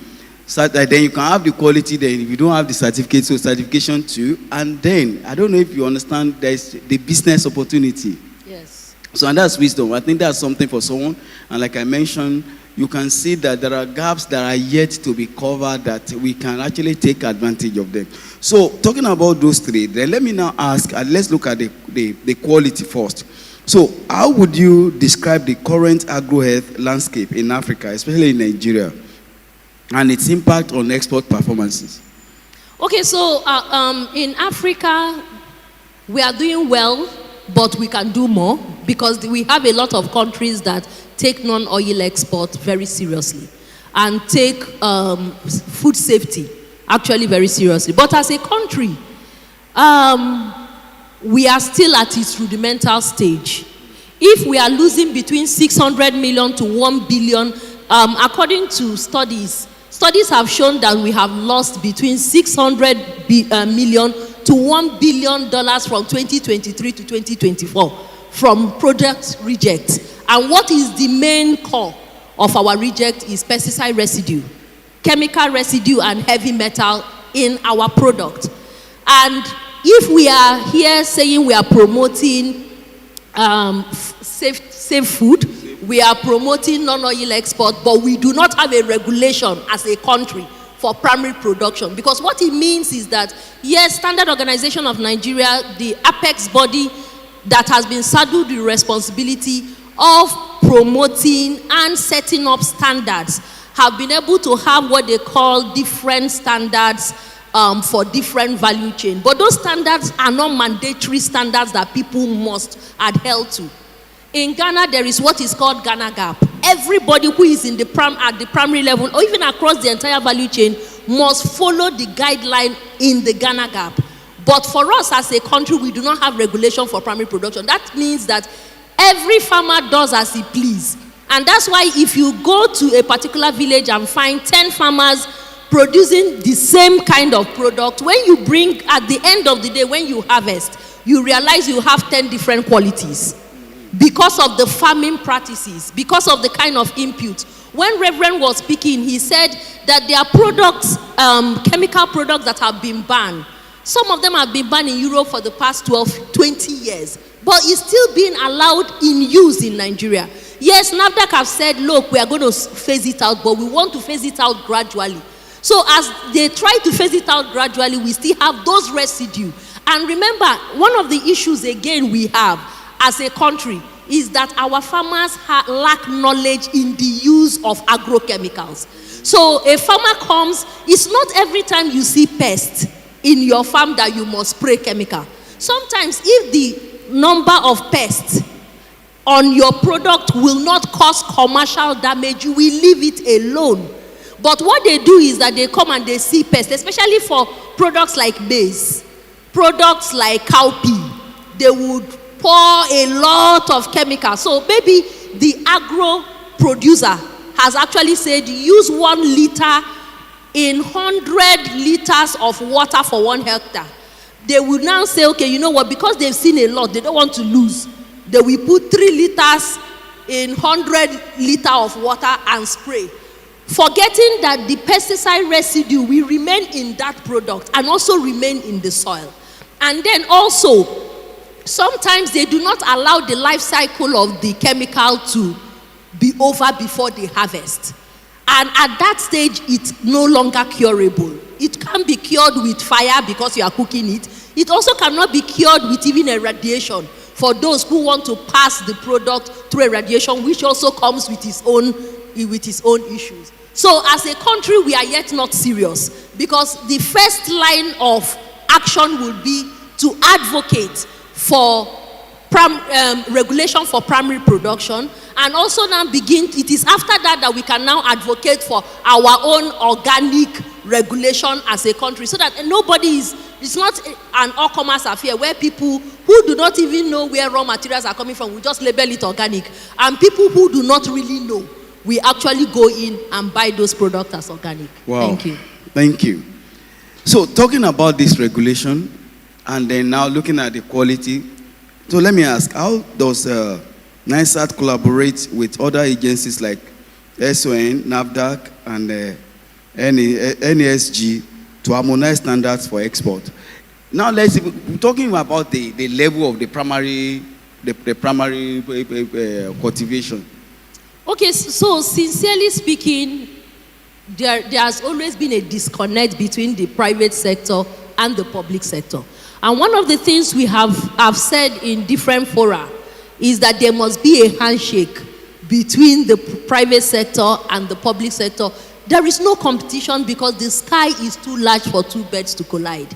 And even the kind of certifications that we provide, which is voluntary but market driven, is different from the kind of certifications that they provide, which is SPS, sanitary and phytosanitary, stemmed out of the agreement that Nigeria has signed, the treaty Nigeria signed under the WTO free trade. But what we find is because the regulators are actually revenue generating regulators, they see everyone as a threat. They find that you hear people saying, oh no, it's our mandate. Oh, it is not our mandate, because money is involved. So they don't look critically. And then you find out that both SON, NAFDAC, even quarantine, none of these agencies' mandate has to do with the primary production. And then the Ministry of Agriculture, that is supposed to be the last mile, because they are the closest to the grassroots, are also not available at the grassroots. Even for extension service, you have one extension worker to 1,000 farmers. How do you even want to do it? Now it's almost like extension services are fading away, because they are almost, how many extension workers do we have across the country? We have over 70 million smallholder farmers. So for us, one of the things we have said is focus must be on primary production, because when it comes to food, it's garbage in, garbage out. If the primary production is wrong, no matter how beautiful the facility is that you are processing, no matter how beautiful your packaging and labeling is, it will amount to nothing, because you didn't do, the Bible says that if the foundation is destroyed, what can the righteous do? If the foundation, which is the primary production, is not properly looked at, there is no amount of anything that is done by these agencies that would work. Thank you. Thank you. So it means for now, yes, give it to her. Yeah. Thank you. So right now, like she said, we expect the federal government to wake up and understand that primary production is, and that's the focus in Farm for Earth Africa, because there's no point wasting. It's like we are wasting money exporting something that the foundation is wrong. Now we will make them do it. We will collaborate. But for NISAT, at least we want to join you. So how can smallholders farmers practically benefit from NISAT certification services? So one of the ways that they can benefit is through our market linkage, because for us, we want you to succeed. If the smallholder farmer succeeds, we have succeeded. One of the things we recently did was to partner with an NGO that promotes sustainable agriculture. So we have said to them, let us create a program for next year. And that program will be focused on aggregating smallholder farmers, training them on good agricultural practices. Let's not even go to organic. Organic is a long haul. Let's train them on good agricultural practices, get them a market, thereby creating an ecosystem, and do what will be referred to as group certification. With group certification, it reduces to the barest minimum. So imagine the certification cost for 1,000 farmers at 1 hectare per farmer is about $1,000. It means that if you divide the certification cost per farmer, one farmer will be getting about $1. And for that kind of market where they know that there is an offtake, the person who you are certifying to see some sort of transparency in the entire process, especially as it relates to addressing non-compliances, if any, within their operation. And then we have even gone further. I remember when the EUDR matter started for people who do not understand EUDR, it's called the European Union Deforestation Regulation. So the European Union by 2030 wants to reduce their carbon footprint. And one of the things they did was to identify value chains that they believe contribute to carbon emission. And they identified 7 value chains. So these 7 value chains include the almighty cocoa, and oil palm, rubber, soya, timber, livestock, and coffee. Now, they want traceability. They had a cutoff date of December 31st, 2020, that any plantation that was not set up before that date the product, whether it be raw material or byproduct, can no longer be sold in the EU. That for them is a mechanism of reducing their carbon footprint.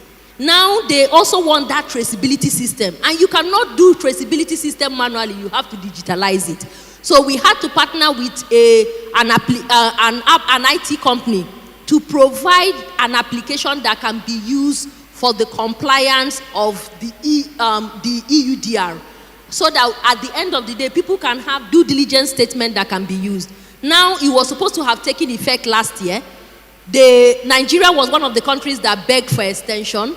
They extended it to this year. Again, we are getting to 31st December 2025 when it will take effect, where you can no longer export this product if your farms have not been mapped and traceability system haven't been put together. Thank you. Thank you. Please, do we have any question?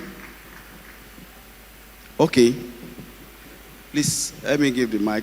But let me ask this last question while we prepare that. Beyond compliance, how can agro-health system be scaled sustainably across Africa?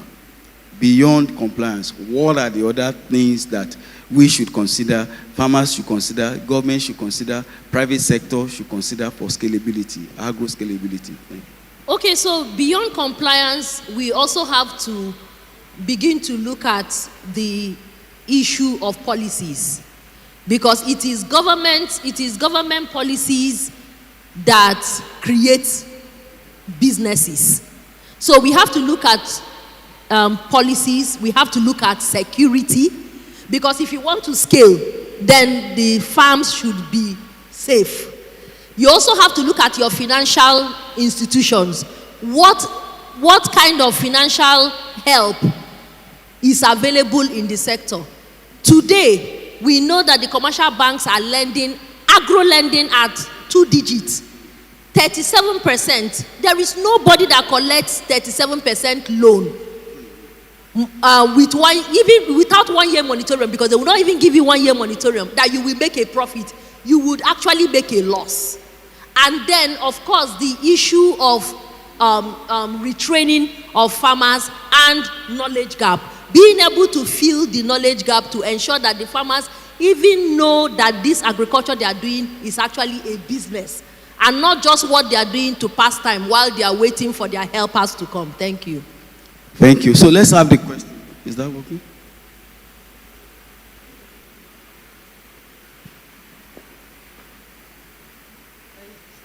Thank you very much, Madam Annabelle. Thank you for the passion and all that you do. Thank you. So I see that you were focused primarily on the primary producers. So what is the fate of the processor in your NISAT organization? Thank you. Okay, so for processors, we have different certifications for processors. For every certification, we have what is called a chain of custody. So chain of custody from primary production to processing to trading to handling and to export. For instance, for organic, you can either get certification for just primary production, or you can get certification for primary production, processing, handling, trading, and export, or you can get for only processing because you already have farmers who have been certified that you can buy from. Or you can just get certification for trading because you have processors that have processed organic products that are certified that you can buy from, just for trading and export. And then for other standards like HACCP, like my colleague has said, Hazard Analysis Critical Control Point, people call it HACCP. For HACCP, there is also for processing. For ISO 22000 is for processing. Global Gap also has a level of processing that is attached to it, just recently added. Initially, it was only for fresh food, vegetables, livestock, and aquaculture, but they have now added one-step processing as part of the Global Gap standard. Then there's FSSC 22000. It's also a food safety standard that is focused on processing. Thank you.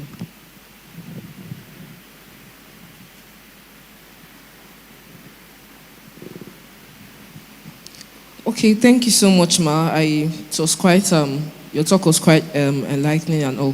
So I want to ask, for a young processor that wants to go into farming, maybe the person has a land at Lekki and would want to grow some crops there, what kind of crops can be, because of course, it's not every crop that can take up, it's not every land that can take up crops, I mean, in terms of planting. So what kind of crops, especially in the processing area, can the farmer plant at that specific location? And that will be of benefit to not just the society, but the country at large.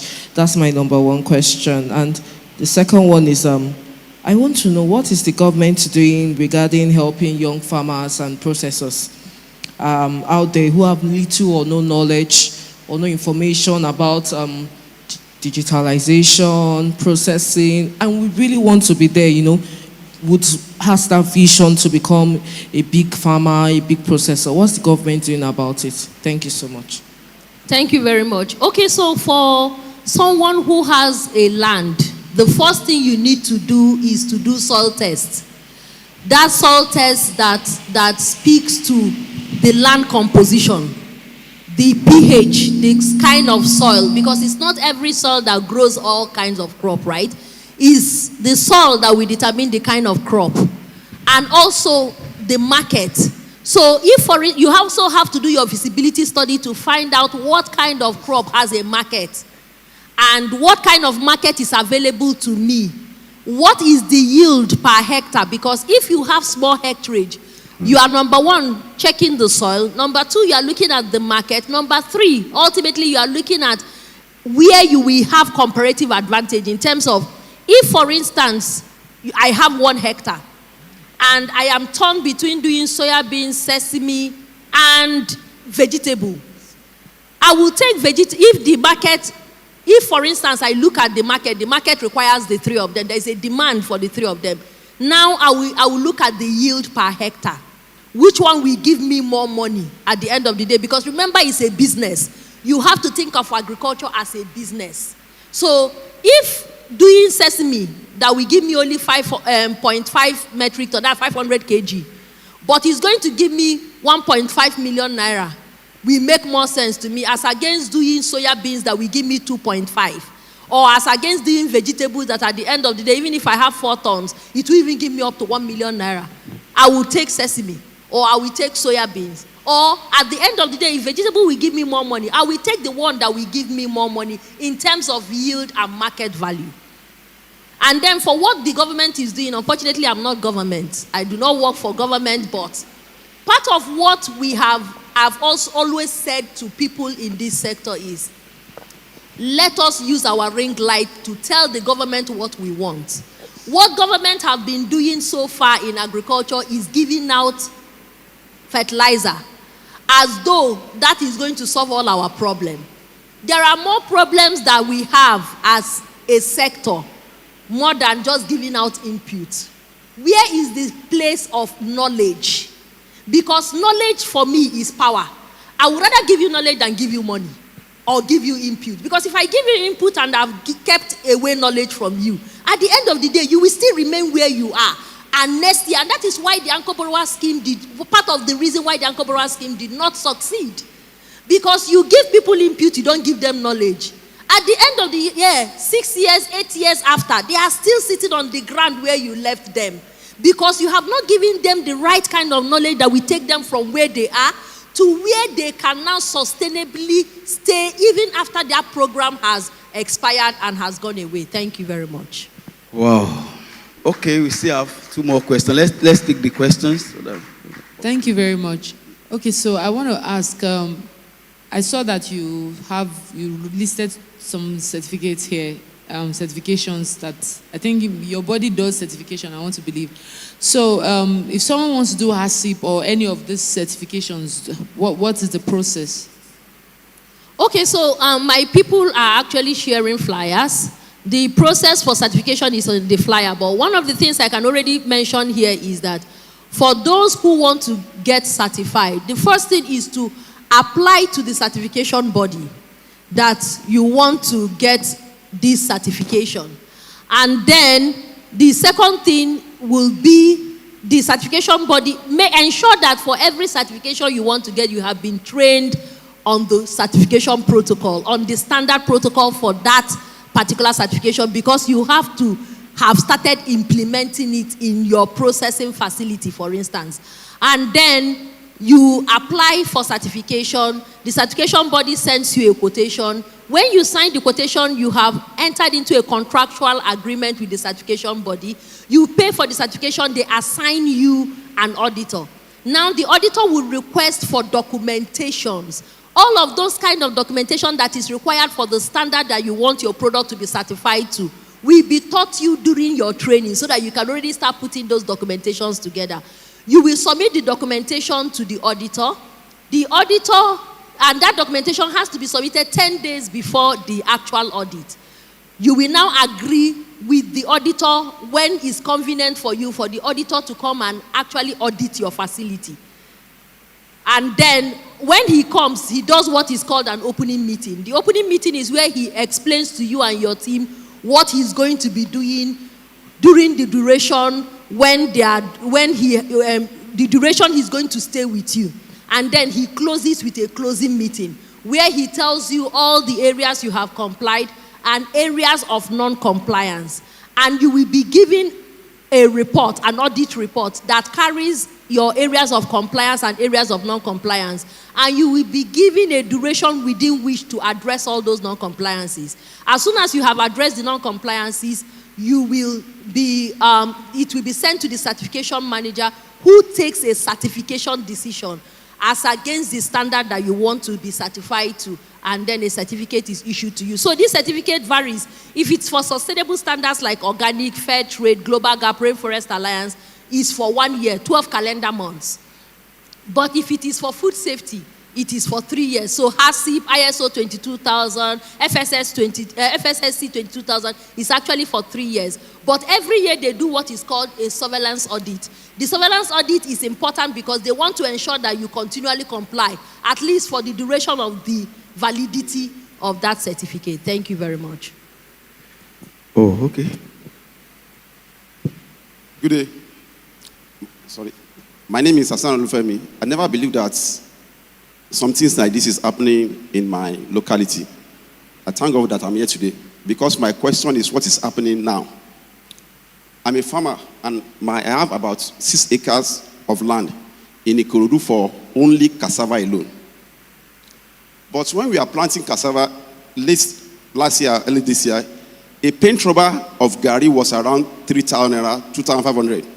But now, we are about to harvest. It's about 1,200 or 1,000, a paint rubber. Which means we are already at loss. And you know we are still going to incur some cost to harvest to take it to the market. How can we mitigate that kind of loss that is already staring us at the face? That is one. And we also have that of ugu, pumpkin, there like that. And I'm even afraid to go and do my harvest because I know this is already at loss. Thank you.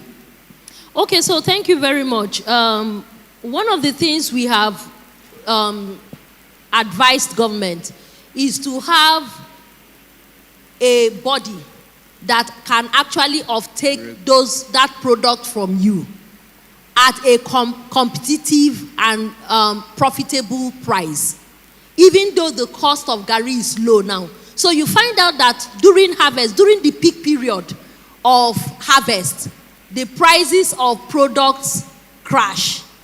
But after about 2-3 months now, all the prices will begin to skyrocket. A time will now come when the Gary will get to 5,000 because a lot of people have finished harvesting. There is a lot of post-harvest losses and all of that. And that's why one of the things we also encourage is that if you are a farmer, connect yourself to a processing facility where you can actually process. So if I were you, now that the cassava prices are very low, if I harvest it, I will look for a processing facility to process it and keep it for a while until I'm able to make a profit based on my production cost. For the likes of ugu, you just have to pray.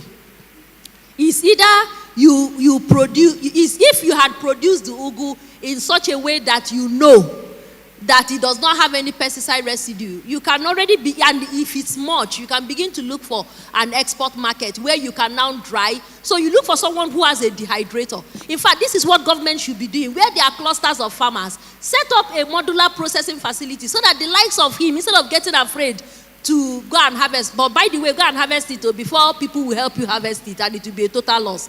You can now dry it and then package it to sell in supermarkets, where you are not subject to the market, the local market forces. Because that is what is happening now. You are subject to local market forces. But you have to now start to think of either partnering with a processing facility or owning a small processing facility where you are able to add value a little bit. That way, you are able to mitigate some of your losses. At least until government creates the likes of cocoa board at that time, when there were commodity boards that were buying and aggregating products and paying farmers the right prices. Thank you. Wow. Oh, okay. Still one. Thank you so much for the expository teaching. I came from Osun State. My dad has a very large cashew farm. You know, and in the course of your conversation where you mentioned cashew, that time a pint of, when we go to farm, we harvest a pint of cashew nuts. They will take it to a shop. Some people like that used to buy it from them. They will buy one pint, 500 naira or thereabout. So I'm like, in the course of your when you were talking, you mentioned that you can actually connect the owner to, you know, to the market directly, or maybe I hear you. I think I heard that. So please, I like you to elaborate more on that. If there's an NGO or a organization, the way you can connect the owner of the product to them. Then secondly, I'm an animal scientist. I graduated as an animal scientist in Lautech. I've heard you talk about crops since morning. I don't know if you also certify animals too, one way or the other. And then the third question, my final year, I work on castor seed. I want to know, is there market ready for castor as well with you? Thank you. Okay, thank you very much. The first question on the cashew. I hope you still have the plantation. If you do, my colleague is just behind. Mr. Toby will collect your this and will immediately connect you to the market. Yes. And then, secondly, for you asked for animal. Yes, we haven't certified any animal husbandry operation because, like I mentioned, it's market driven. The question is, how many people are buying products, animal products from Nigeria? Not a lot, if there is any, right? And that is why we haven't. But it's not like our certification doesn't cover it. It does cover it, but we just haven't done it because we have to have a demand for it to be able to do it. And then thirdly, for castor, even within Nigeria, people are importing castor oil. So there is a lot of market even within Nigeria in the cosmetic industry. Not to talk of in Africa and around the world. Castor is gold. So if you do castor, you're already sitting on gold. You have no business being poor. If you have cashew plantation that was left to you by your father, you have no business in Lagos. Go back to Ogbomoso where you are. Because let me tell you something. People do not know that Ogbomoso is in Nigeria. So if you go to the international market, you find people grading to, so there are two grades of cashew. There is Nigerian cashew and Ogbomoso cashew. They actually think Ogbomoso is not in Nigeria. So there is Ogbomoso cashew and Nigerian cashew. So if you have a plantation in Ogbomoso, please go back home and take care of that plantation, because that plantation will make you very rich and you won't have any business being in Lagos. You will come to Lagos to just spend money and go back. Thank you very much. Wow. Please, let's put our hands together. I mean, we know that Madam Annabelle has really done. God bless you, ma'am. We really appreciate. So, you know, she deserves same certificate because she has done well. Let's have the certificate and let's appreciate her. Please keep jamming your hands for her. She deserves a lot of accolades. God bless you, ma'am.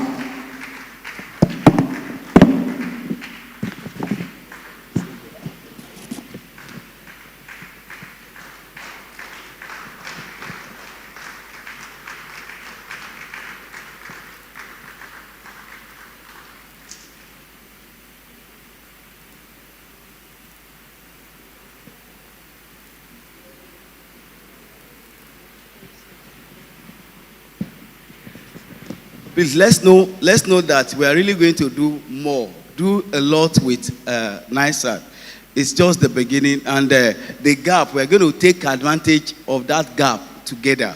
We will take advantage of that gap together. We will be sure that we're able to the cashew, the whatever, all the opportunities, and we're able to do storage and the processing. You see, the regulation, regulation is one issue in Nigeria.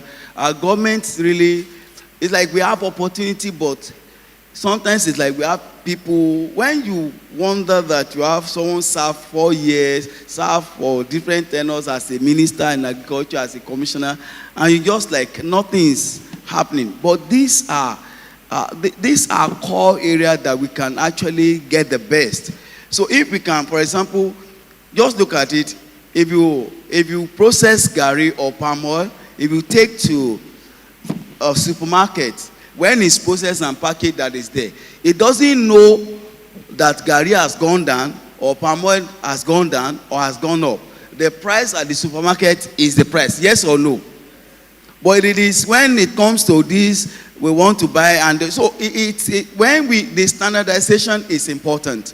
And I believe that at this level, we cannot just keep saying government don't do it, because we've seen that, let's not but we've seen that government, they're not doing it. But those are opportunities to us. So believe as we wake up, we can actually take advantage and get results. Thank you. Thank you very much.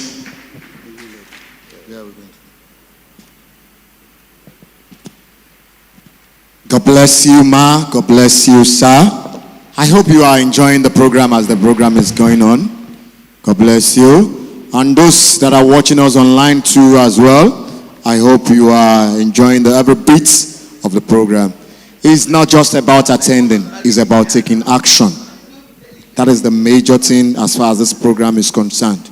It is not just about attending, it's about taking action about every bit of what has been discussed here today. Now we are going to the next talk. The Green Revolution, your farm is closer. How sure are you that my farm is closer? Sometimes presently I'm working on a farm that I need to transport myself, transport laborers, and I need to spend about 5,000 naira on laborers only. And sometimes when I couldn't get that 5,000 naira, I would be like, will this work? Even sometimes those laborers will tell me, Oga, we'll go work for you now. Later, when you get money, we know say you go pay us. We know say you go pay us. How can we bring that farm closer? And to be discussing this, I have the honor and the privilege to welcome Miss or Mrs.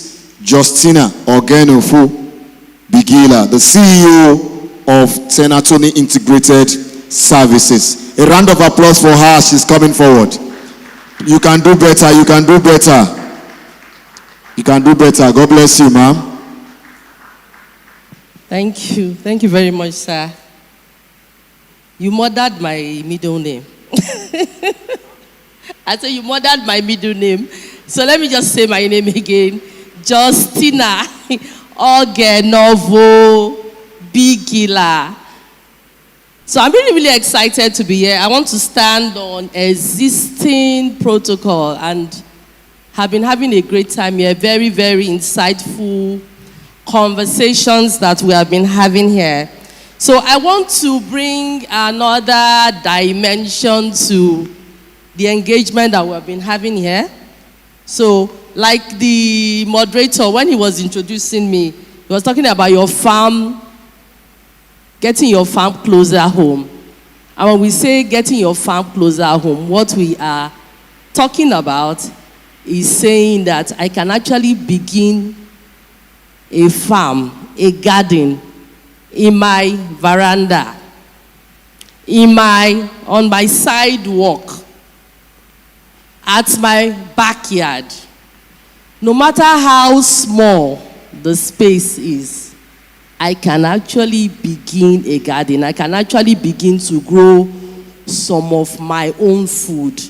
Just find a small space. It doesn't have to be big. I don't have to wait till I have one. You know, they've been talking about hectares, talking about acres of land since we've been here.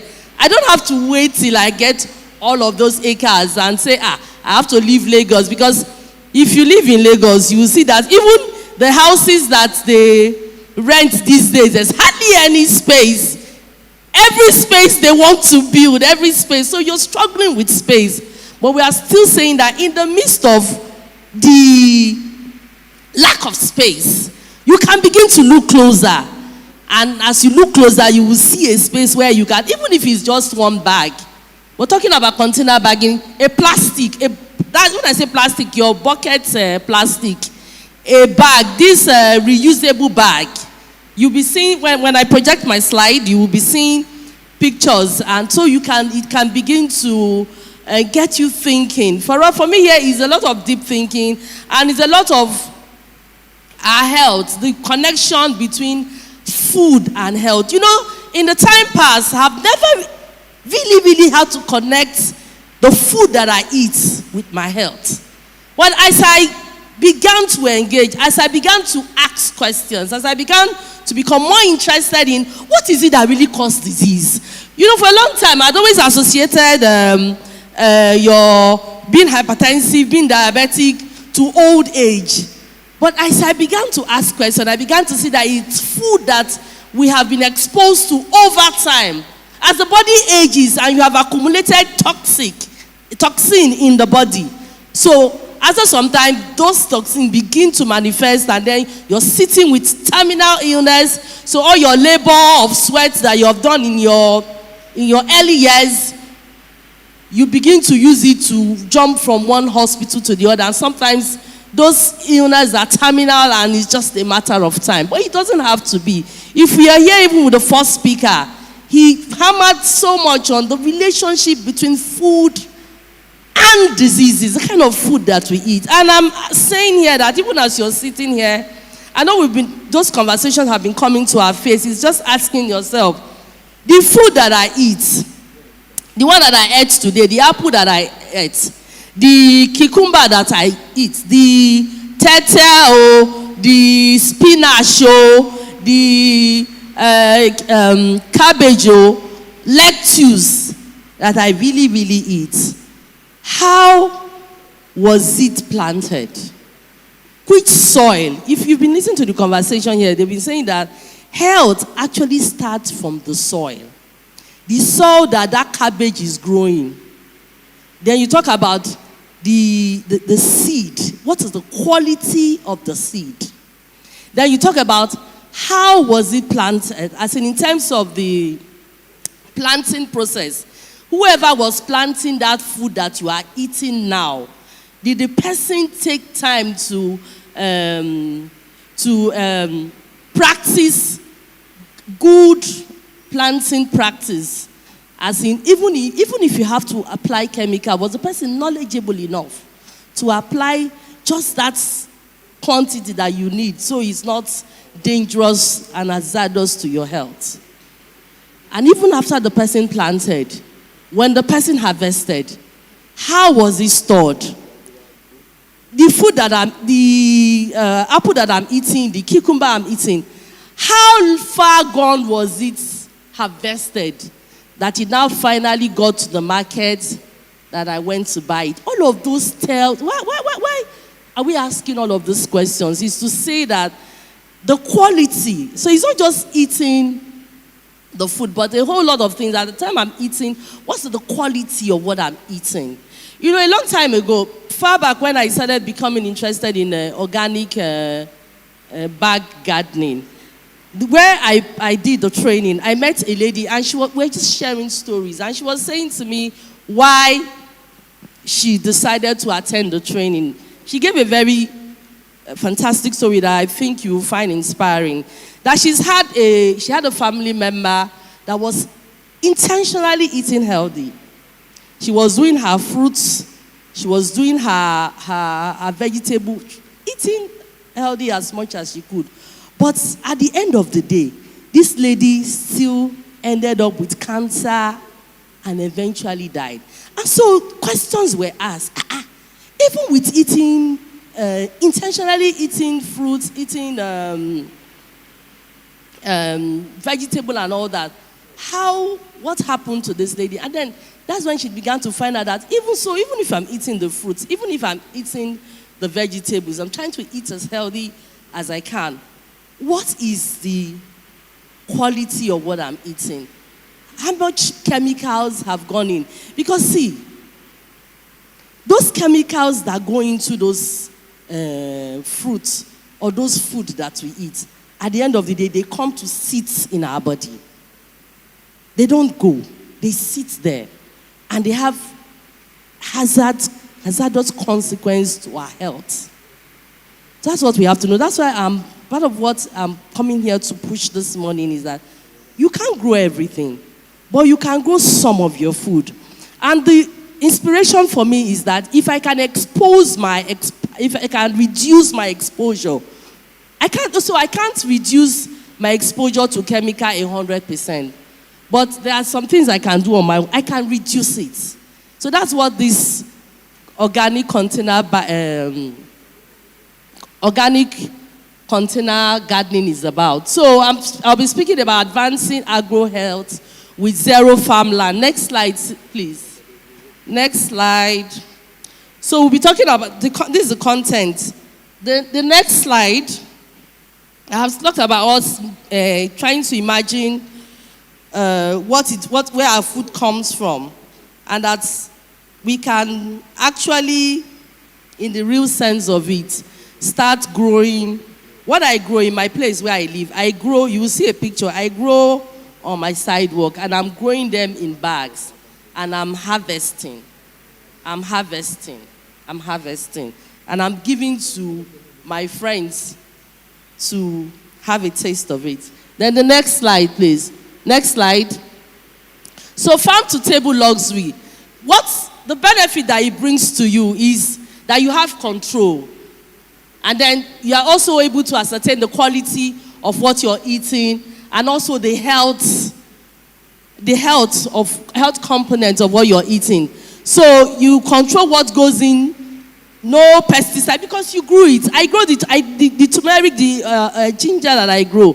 You know, so in the morning I'm waking up just the way I'm over 50, the way people my age would be taking supplements. I'm chewing my turmeric.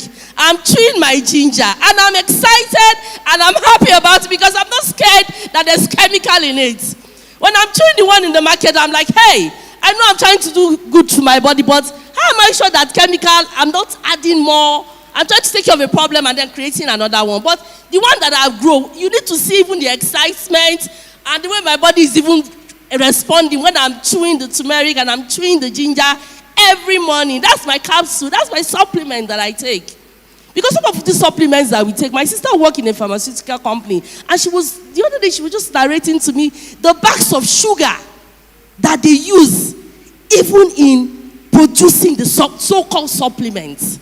So even your supplements that you're taking, there's still as in a lot of compromise is going into the production of your so-called supplements. So we need to wake up, we need to take charge and take control of our health.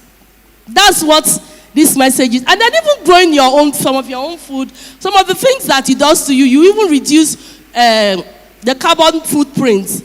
You know, so Madam Anabe has spoken about carbon footprint. So what you do personally is that even for my waste, if you go to my kitchen, I have 2 waste bins. There's one, all the fruits, the cabbage, the remnants, I gather them and I use them as compost. I use them as compost instead of gathering everything together with the nylon and cooked food. Because when you add these kitchen waste that you can use as compost that eventually become rich soil that you can use to enrich your soil. By the time you add it up with the cooked food and add it up with the nylon and all that, it can't be used as compost anymore. So you go to my kitchen, I separate it, and then I take it to my compost bin and I'm producing sand. So that's one of the key things, that's the value you are even adding to your community by growing some of your own food. And I've talked about the taste. The taste is different though. The taste is very different. The food that you grow by yourself, no chemical, no herbicide and no pesticide. Even when you have to use pesticide, you're using natural pesticide. They are natural pesticide that you use leaves to produce. Next slide, please. Next slide. So your next garden, this is someone's garden, and you can replicate it.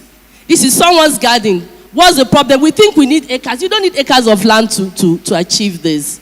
The simple solution, you grow up, not out. You use pots, like I said, you use recycled plastic bags, vertical towers to maximize space. No weeding. For me, that was one of the key attractions for growing in bags. That really, really, really excited me. That I don't have to go and look for one aboki to weed. I don't have to go and get cutlass. Actually, when I'm going in the morning to water my garden, I'm just using my hands to weed. It's so exciting, honestly. And then mobility. So you can move it because it's a container, is in the bag. You can move it to, if your plants need more sun or you need less sun, you can move on. Like if it's a directly on the soil where you can't move it. Next slide, please. Next slide. So some of the things that you can grow, simple, your tete, your water leaf, your pepper, rodo, tatache, tomatoes, the small ones, very, very easy crops that you can start so that you encourage yourself and you inspire yourself to do more. So you can actually grow all of these in bags. Next slide, please. And then the herbs and the spices. You can use small containers like we can see in the picture here. Small containers to grow your mint, your basil, your lemongrass, your spring onions. You can use, it doesn't even have to, you can see it here on a very small table. See what the person is planting. All of these are achievable. Next slide, please. Proof of concept. So this is actually my garden. Like I said, it's on my sidewalk. I'm just waking up in the morning and I'm going to water it and I'm going to take my leaves and then I chew raw, take my ginger, take my turmeric. I'm not going far, it's just there. So I'm saying, the message I'm preaching here is that you don't need One, you don't need acres of land to be able to start your own garden. You can start it there in your own home where you are. Next slide, please. The high impact of growing your own turmeric and garlic. I've shared that. I've shared that if you can grow, and then it's very, very, honestly, if I can grow them, you can actually grow them, honestly. They are very, very simple to grow. Next slide. The next slide, please.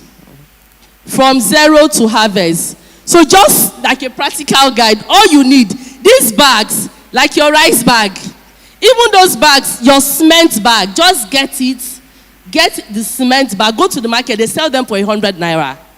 100 naira, get them. As many bags that you want, you get them, you wash it to take out any residue that there is. Get your soil. All the guys that sell all these, that do gardens by the side on the street of Lagos, you can approach them. They'll sell soil, because you can't use it. It's just not you can't be using any kind of soil. You can get soil for them, and then you can get even for manure. It's advisable you use chicken, poultry waste as against cow dung, because for poultry waste you don't. Because one of the things I discovered is that even for using cow dung, some of them come with weeds. They come with some of the things, because of what the cows have eaten.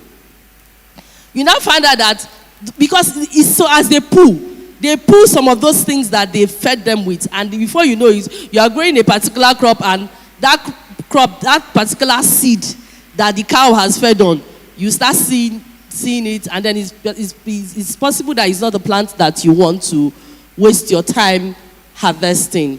So you get that, you get your soil, you put it on inside the bag, and then if it's a seed, you can start with a seedling, just to inspire you, because sometimes from seed to seedling for a starter can be challenging. So you are encouraged. You can actually buy directly a seedling that someone has already grown and matured to an extent that you can continue growing, and then you plant and you water daily. For me, it's even therapeutic, honestly. Even beyond, so much benefits, so much natural benefits that it brings to you. Just even seeing yourself growing food and then eating it it's a lot of therapy for anyone. Next slide, please. So that's about the end. I hope I've been able to inspire you to start your own garden, growing it, like I said, your balcony, in your balcony, your veranda, your backyard.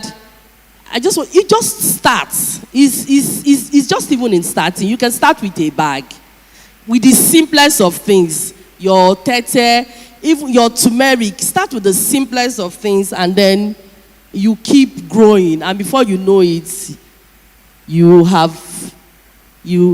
got so much experience, and then you can actually now start doing commercial. So I also want to use this opportunity to say I'm organizing a free virtual training November 15th. It's free for you to come, because I didn't say much here because of time constraint. And if you're interested, I'll drop my contact details will be here, or you can meet me at the end of the program, so I can get your contact. This is my contact, this is my number. You can reach me on that number there on WhatsApp. If you're interested in the training, it's free. All you need to come with is a willingness to want to start growing some of your own food organically. Thank you.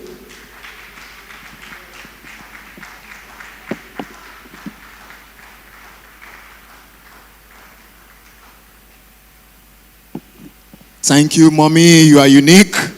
You are unique. You are beautiful. Please, you can help me do better for her. A round of applause for her. God bless you. Permit me to recognize the presence of a great man of timber and caliber amidst us here. Mr. Tunde Banjoko, the chairman of LCCI AAG. Thank you very much. Thank you for making it down here. God bless you. God bless you, sir. It has been seriousness, it has been business, it has been discussions from one discussion to the other since we've started. And now, I think it will be very, very good to do a more of entertainment, a bit of entertainment.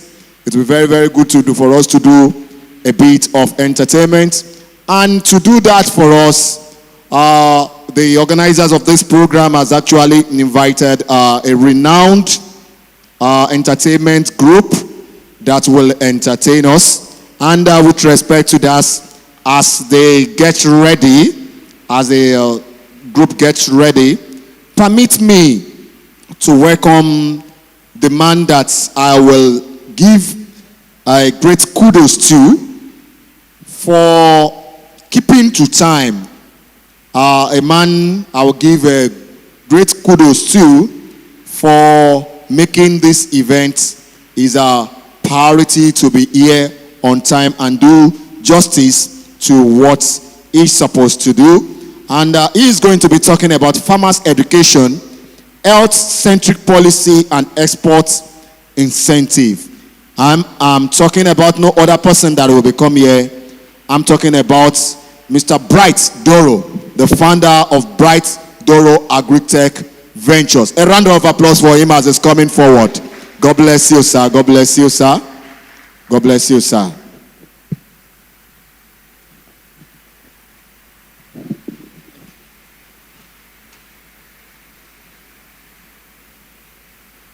I really want to appreciate everyone, all the speakers.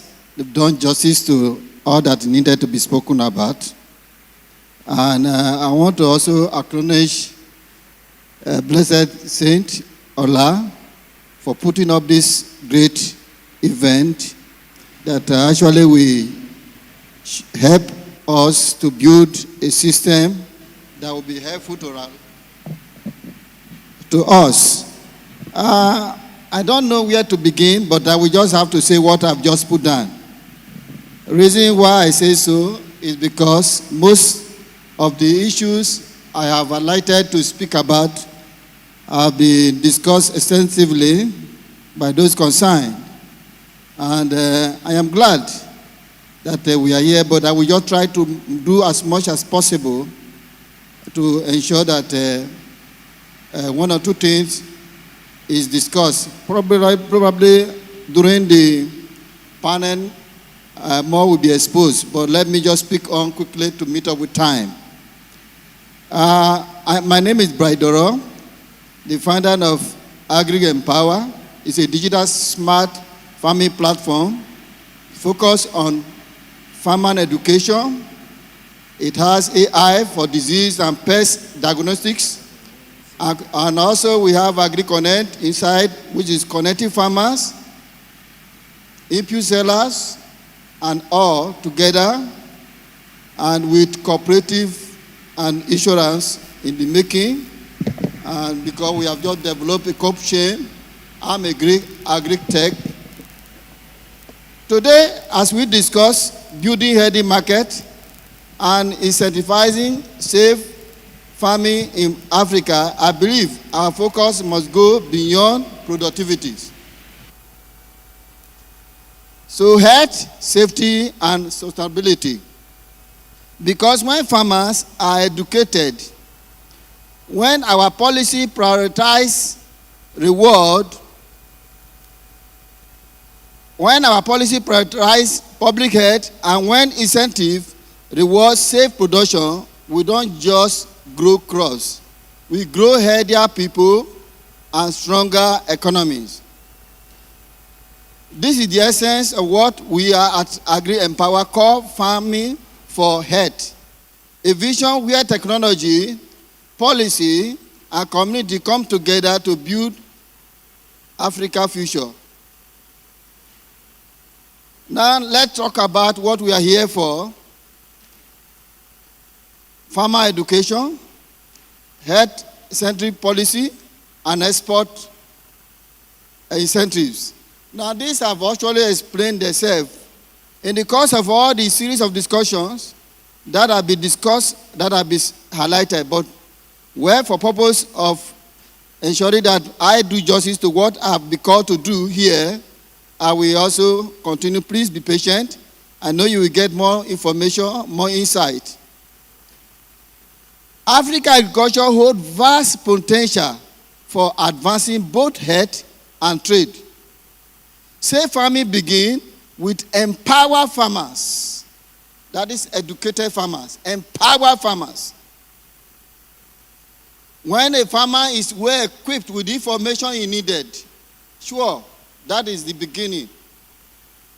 One of the problems is just problem of knowledge, problem of understanding, problem of experience, problem of the outcome of what is expected. So these are the things that have been. When a farmer is empowered, backed by regulation and incentive, that ensure national food security and export quality. Education, health center policy, and export incentive together drive sustainable agro-health growth. Let's look at farmer education. Foundation of safe farming and sustainability farmer education is the foundation of safe farming and sustainability. In other words, farmers will be equipped, know all that is expected from the beginning, from the farm. Somebody asks, I have an acre of land and I want to farm in Lekki. The first thing is for you to look at the soil. Because what is in the soil is what will give birth to what you are going to produce. So once you have understood that the pH and other elements that are not as necessary ought to be, then you are already at the beginning of solving the problem of health, which FHA is promoting.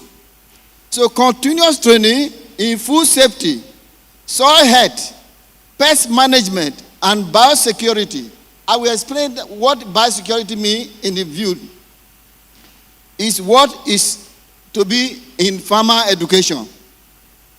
Digital literacy through smart learning platform like what I've just brought, Agri-Empower. Farmer profiling, insurance and reward through CopChain and AgriSure. Now, CopChain is just like a blockchain have made for those in the cooperative can actually do their business self-regulatory without interference. And also AgriSure is on the making, and we have discussed with the organizer that he's going to be a partner with me because it's under UNDP as a project, and I wish I will submit very soon. Now, that is to reward farmers that are into farming, and we want to provide a means of getting them insured for every hazard on any issue that come up. The health-centric policy. After we have talked education, let's talk about health-centric policy. Food safety is a public health priority. It's not one person business. It's what? A public health priority. So what will it be that it should be done? What we need to do is enforce standards on pesticides, enforce standards on water, enforce standards on post-harvest handling. There are standards that guide all the operations. In all this, they must be enforced. Our problem is not because we don't know what is right. Our problem is not because the government have not put one, two, or the other law, but their problem is enforcement. So once a standard is made, that is a standard, that is the law. It now behold that everyone concerned must adhere to these rules. Then 3, we must build traceability system for transparency and compliance. Where is this product coming up from? Who is the producer of this product? What are the constituents of things that are made to grow up this product or processed to this extent? So now once this have been known, those who certify can easily certify. Now once this is known, government regulators can actually certify it. And then other people who want to buy, we feel sure, because safety begins with the certainty. And we feel sure that everything has passed through all the processes as required. Health-wise, offer policy-based incentives. Why? When a farmer is given a grant, is given insurance, is given recognition for compliance, it promotes, it encourages.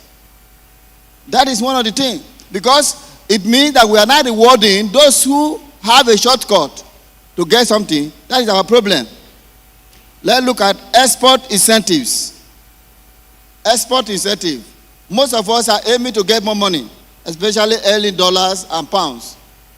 But now, these other countries, as being highlighted, have their own standard as actually put in place.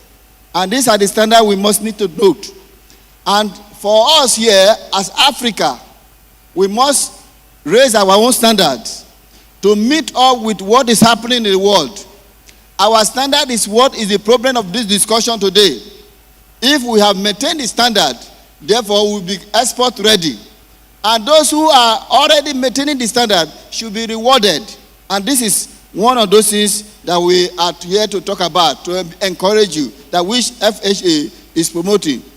We should shift focus from quantity to quality-based reward. Not quantity, is quality. Once a farmer focuses on the processes as required that will promote public health, safety in food production, and in food processing, that is what is expected. Now, at that point, we all know that we have to pay in value for what is being produced, not on the quantity. And that will become a culture of everyone, culture of the nation. So, this is what we are here talking about. Then introduce export-ready certification and labeling schemes. So, in that case, once that is easier. So the certification is easier to be introduced, and the labeling scheme can be introduced. So traceability is already enhanced.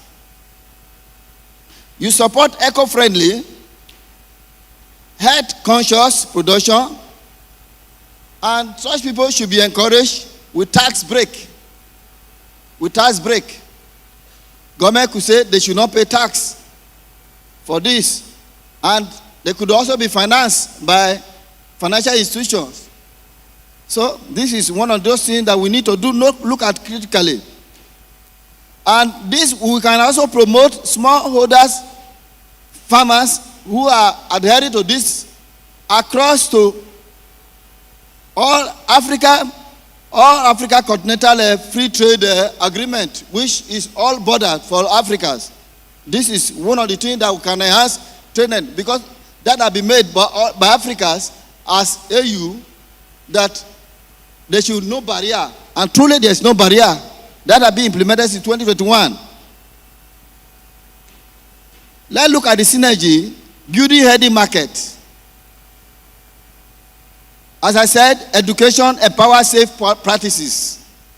So safe practices, education of farmers on what is expected, education of this extension officer that we also need to supervise and help and educate also is important, because most of the things is that government employ people as extension officers, though they read a Greek, but they have no practical experience. And those who have a practical experience, they have not asked like I said, too many of them to be handled, many farmers to be handled by only one person, and logistics is not there for you to go around. And so, in fact, it's not well informed. Somebody was just telling me that some of those things, I also have written a book comprehensively on all aspects of what we are just discussing, comprehensively, on cash crop, food crops, vegetables, all the processes and all the involvement in farm management and processing and their whatever. Now, When that person saw some of those things, he said, wow, I have not seen it before like this. And I think I'm learning. I was even surprised because I thought he had something more for me. But with that reward, where I was encouraged, but at the same time, I was looking at that person. But you are supposed to be I was even coming to you because I believe you have more information. So I quickly withdraw because I wanted to say you will give something about it. I just quickly withdraw, say no problem, we just talk.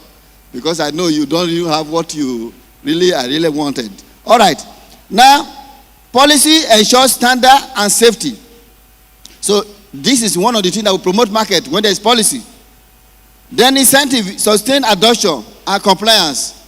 Because when people are encouraged, people are given incentive, they want to adhere to that same something.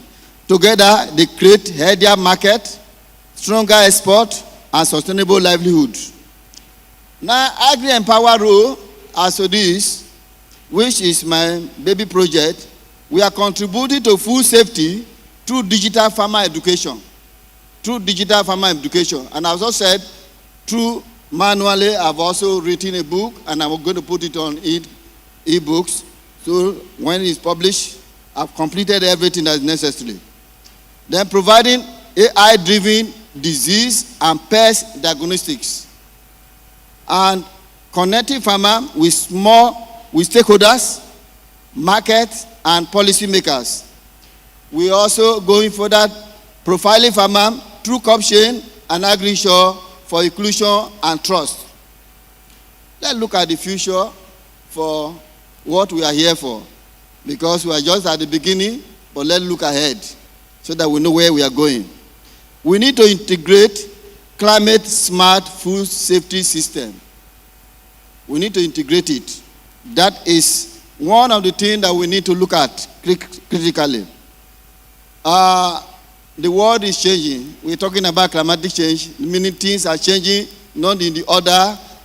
In the olden days, you can say as so month rain will fall, but now you can't say so because due to certain changes are changing. And also technology is now being driven.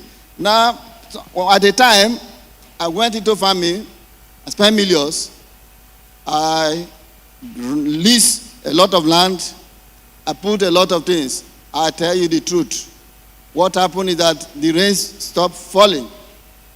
And everything, I was just helpless. I watched my plant not growing and dying, and I'm losing millions that I invested because I thought the rain would fall, but the rain did not fall. But we need to be very, very much smart because when we are creating another century of a new generation, we should look beyond this. The world is driven by knowledge, and everything is possible. And we are in the era of making possibility possible, and everything must be possible. So we must look at integrating climate-smart food safety system. And also expand inclusion, youth and women in agri-health sectors. Because those days, it's mainly made from men, and we are all getting aging, and the youth are not interested about agri because of the clueless nature of the way we have been doing it is like it's not encouraging. So if we are introducing a smart way, innovative way, technological-driven pattern, I tell you the truth, the youth will be back into the farming something because they love it. They want to look at data. They love it. They want to calculate. It's a business. So once they can able to see data, they can able to foresee and able to identify the problem and able to have a model tools and able to drive whatever. That is what the youth need. And that is what most of the women we need. The women want to be engaged. They don't want to become a housewife. They want to be productively engaged. They want to be creating to support the families and to build system and make a healthy family. And they always adhere to very good rules, more than the men who want to have a shortcut like us. Quickly, as much as I said, there's a regulation that monitoring you. Now, use 20 digital governance and traceability tools. This is very essential. Like overheard when Nasser was saying that no one can drive such a program without digitalizing. So this is very essential. Every farm should be digitalized. Even the government should have a kind of a data of all farmers and know what every farmer is doing at every time.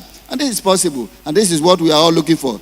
Then we harmonize continental export standard under African Continental Trade Agreement. Then let's look at policy, innovation, synergy.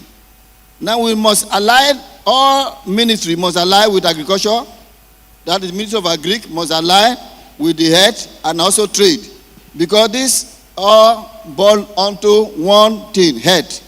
Agriculture, understanding what head is all about, then trade, understanding what business is all about. When they put this energy together, definitely it's all win-win for everybody. Then promote innovation closer for Agro-Health startup. We have dwell on that system. A lot of people can be in one place, and that is what we are really looking at. That it's a cluster. So encourage research and private sector investment in Agro-Health technology. Let me begin to look at conclusion. Healthy farming build healthy nation. Combining education, combining health center policy, and export incentive create a future where African farmers thrive globally. The journey begins with informed, supported, and motivated farmers. Let me firstly thank to Farm for Health Africa, FHA, for driving Agro-Health and export readiness. Agri-Empower remain committed to supporting food safety and global competitiveness. I said I will explain to you biosecurity. Let me quickly run through it so that you can, most of us will not be misusing the term. We need to understand. Biosecurity refers to a measure and practices designed to protect not only the crops, livestock, human, and the environment from harmful biological agents such as pests, disease, and invasive species. My sister here was talking about cat dogs, maybe seemingly encouraging a kind of unwanted plant, which we call weed, and that may also confuse you. What is happening? So, notwithstanding, it is part of, it's good for as manure, as organic manure. In farming, it is about preventing the introduction and spread of pests and diseases that can destroy crops, that can harm animals, or make food unsafe. That is called biosecurity. Now, what are the things you must look at as part of biosecurity? Prevention, containment, then control and eradication. All right, Africa Continental Free Trade is something that we will look into in a subsequent time as we move on. So I think we are good to go, but meanwhile, before I will say thank you, I want you to know that that is an opening for we farmers, those Africa Continental Free Trade. Please, it's an opening for you, very, very opening. Put your hearts together. There's a trade, there's business for you. Before you talk about exporting to outside the shore of Africa, there's money for you here. Thank you. God bless you, sir. Thank you very much. Thank you very much. God bless you, sir. And now we go into the entertainment, and from there we go to the panel section. Ladies and gentlemen, permit me to bring forward the ambassadors, one and his crew, for their presentation. A round of applause for them as they're coming forward, please. Please keep clapping, keep clapping, keep clapping. Keep clapping. They want to do something unique for us as far as agriculture is concerned. Agricultural entertainment. In case you don't know, I am MCOJ, the agro entertainer. So let me see how these people will give us agro entertainment as well. God bless you. Thank you, moderator. I don't know, sir. I don't know if we can. Okay. Thank you. Great farmer. There are no farmer in this room this morning.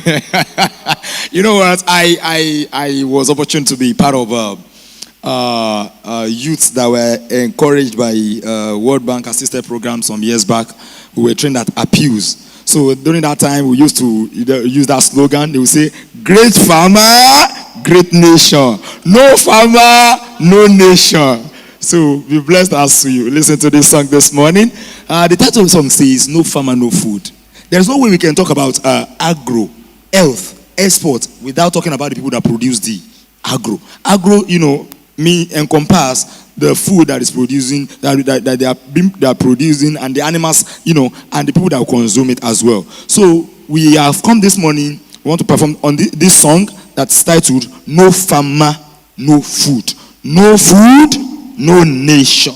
Please, I like my crew. They will need microphones, please. Technical, please. My crew need microphones. Sorry. Okay, and they will play the song for us from the studio, and then we'll mime the song as we go. While we're waiting for them, when I say no farmer, no nation. Once again, no farmer, great farmer. Now, the studio. I have.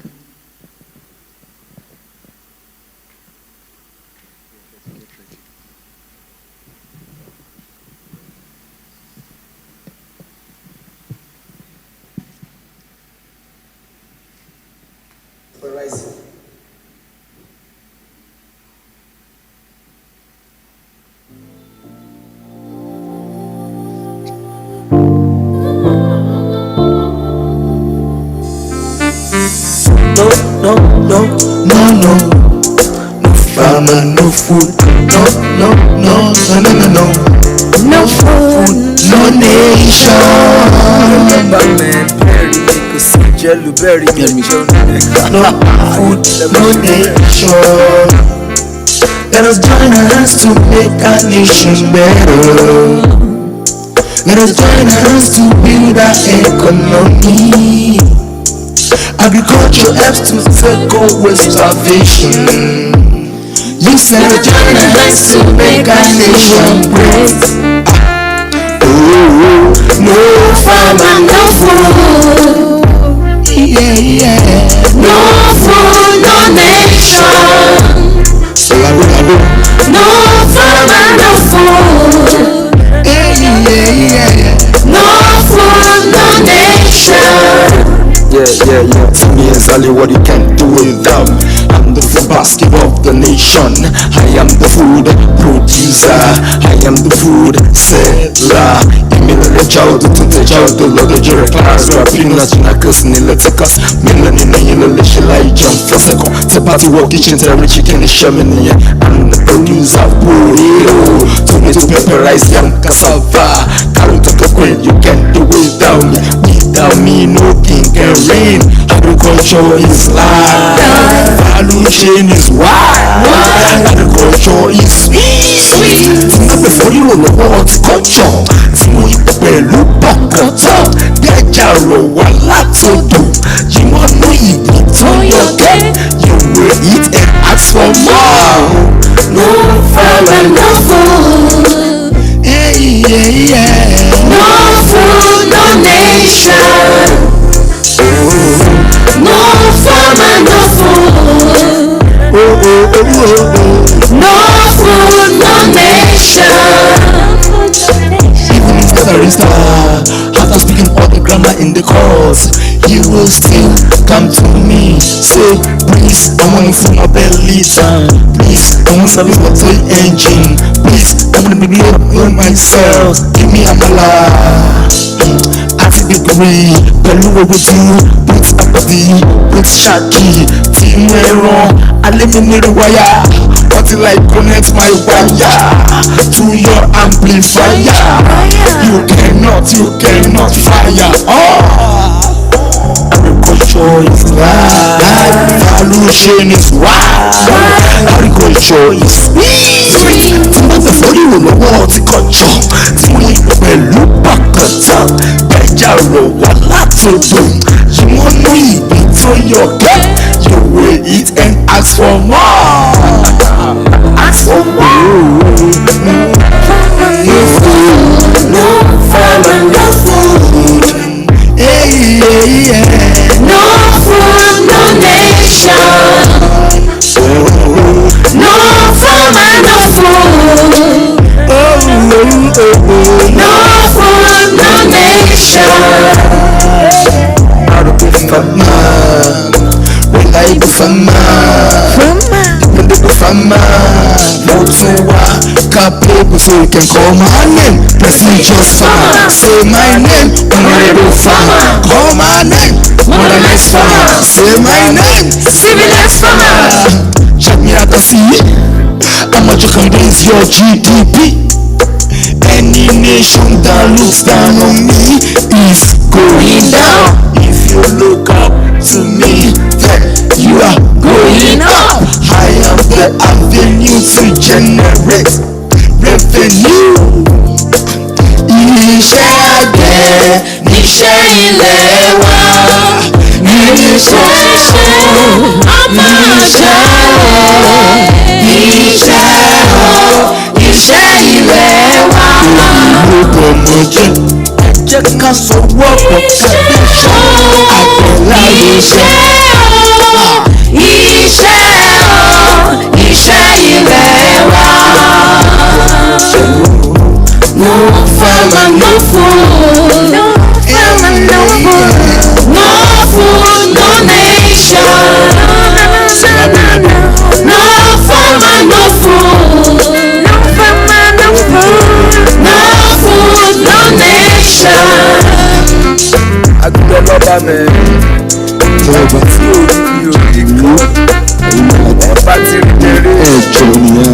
I sustain life. I sustain life.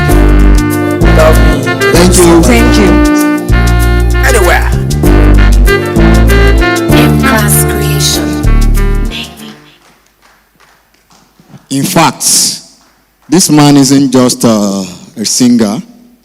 And this group, they are not just singers, they are agro-entertainers. As in, they were talking about value chain, GDP, like that and like that. Please, a round of applause, you can do better for them. A round of applause, you can do better for them. God will take you to greater heights in the name of Jesus. And at the top, you will be at the top of your career in the name of Jesus. That is my prayer for you. That one day, myself and yourself, we will remember that we met at this program and we are meeting ourselves at the international level in the mighty name of Jesus. That's my prayer for you. Thank you very much. A round of applause for them once again. And now we are going to the business of the day. I'll be bringing people down to the panel section here now, one after the other. Permit me to do it like this. As I'm doing it, please keep helping me to applaud each and every person I'm bringing forward.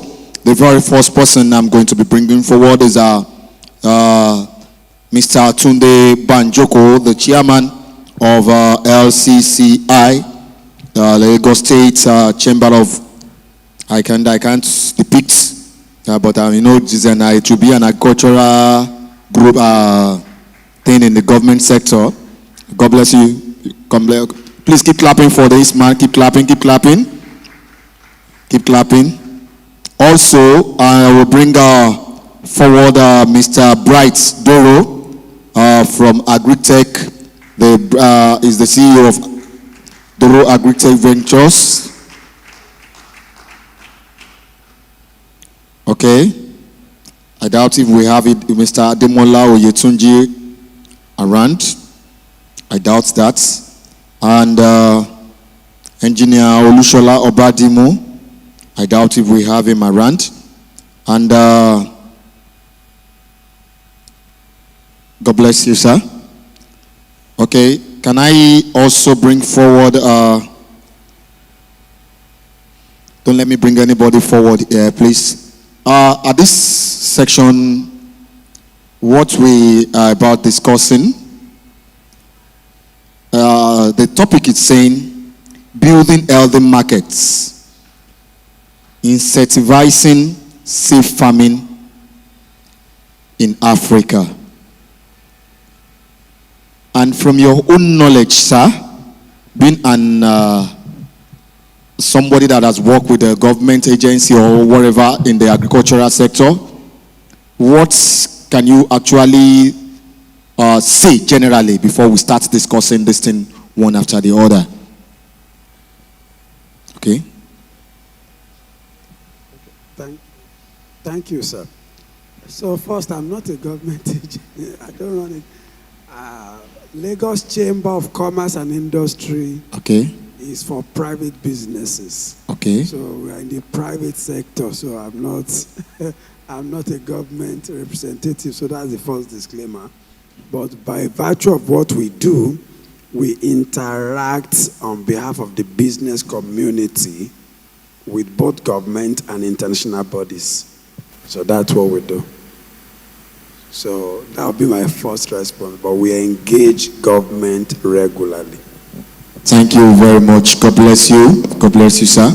And with respect to the topic that we are talking about, they say building healthy markets, incentivizing safe farming in Africa. What do you have to say about that? Okay, I think there are two things combined, so I'll take them one after the other. Building healthy markets. When Madam Annabelle was talking, she made some comment about market and agri being a business. The first thing we all have to agree is that agriculture is a business. So if it's a business, it's my role to look at the best deal for me per time.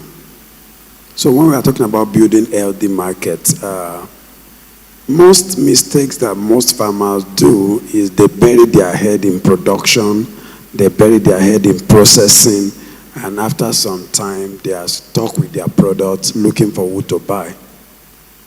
So what I tell people from time to time is either before you start the operation or immediately you start the operation, you must start thinking about which of the market option works for me. That's the system. You know, I used to process, everybody talks about processing. Good. But sometimes in 2017, I used to also process cassava into the basic thing, which is gari. But there was a day in 2017, my staffs were selling gari and I was crying on my bed in Lagos.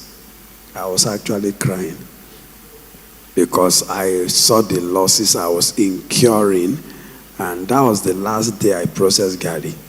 And what did I do? I just told myself, from harvesting to processing, I'm actually making more money. I'm actually losing more money. And who am I competing with? I'm competing with the locals, with their minimal cost. I will leave Lagos, fuel my car, pay staff, pay this. They are not incurring those costs. Their children will peel, their wife will harvest, they will fry for them. So their cost is very low. So even if you sell at the same price, they will still make more money than you. So that was the last day I processed. And I told myself in 2017, I said, okay, what can I do? I can go to the factories and have a contractual agreement with factories to say, let me plant for you, give me guarantee that you buy whatever I produce. And I started scaling massively from 2017.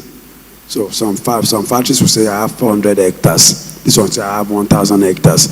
Plant for me, let's agree, we'll do this. And then until I started, after COVID, sometimes 2 years ago, I started reducing that to go into some other area in the business. But I scaled massively during those periods. I was able to do large scale and I was able to control my market.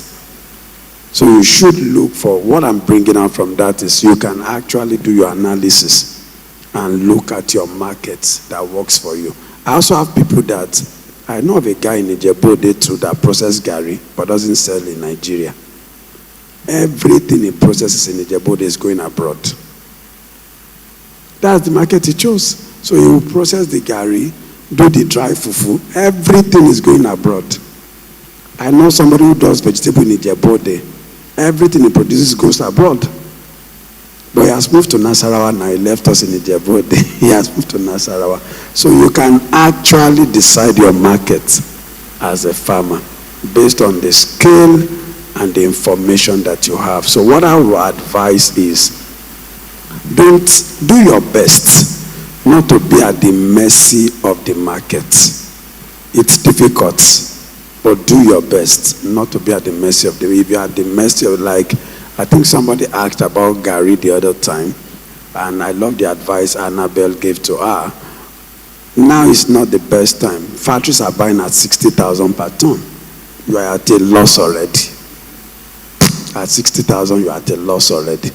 But if you can, but you know the issue with most of us as farmers also is that we depend most times on the proceeds from the farm, from our products. So if you don't have cash flow that is healthy enough, you will always be desperate to sell. And when you are desperate to sell, you are bound to be at the mercy of the market. So when you are at the mercy of the market, they tell you, I'm not buying more than this amount, you'll have no choice than to sell. But if you have been able to build a healthy cash flow in such a way that you can probably decide to delay your sale, you probably will be able to control that market. So my point in essence is, as farmers, we must have, maybe from the same thing you do, if you can have some streams of income. For example, I do services. I hire tractors, bulldozers. I also facilitate sales. Daddy has cassava. He's looking for where to sell. Okay, I know where to sell, marketing and all that. So if you have something like that, then you reduce the pressure of always being under pressure to sell from time. So that's really the structure of market. You can choose your market, but of course, the truth of the matter is you start from somewhere, especially if you are starting the business. But as you start the business, get as much information as possible of the options. I think you are the one that said, those who sell in supermarket, for example, whether the price is crashing in the market in my 12 or not, it's the same amount they sell it in ShopRite, they'll still be selling. It's the same amount they sell in Spar, because Spar has its own market. Some people never buy Gari from my 12. Even if you sell it 500 per bag, they will never buy from my 12. They will still go to maybe Spar, ShopRite, Obmart, or any rainy supermarket. They will just go to. So you can choose to produce your products in such a way that those guys can be your market. But of course, ShopRite will not take anything from you if the quality is also not to a level. And after that, but one thing you must also know, that if you now choose that market, you know they don't pay, most of them don't also pay on delivery. Some of them will tell you 30 days. Some of them will tell you 45 days.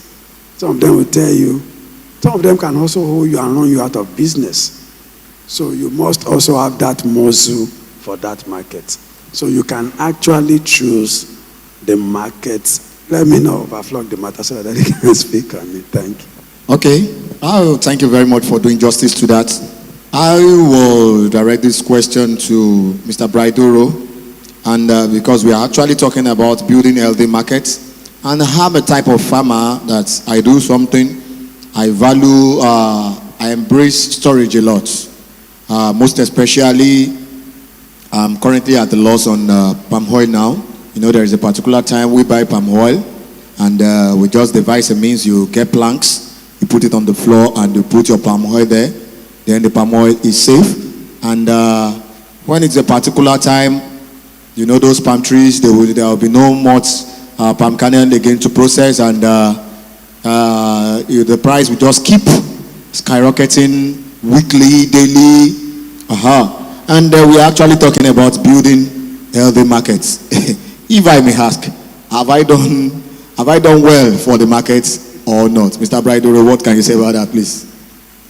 Well, taking your case with palm oil, the question on board is that building a healthy market.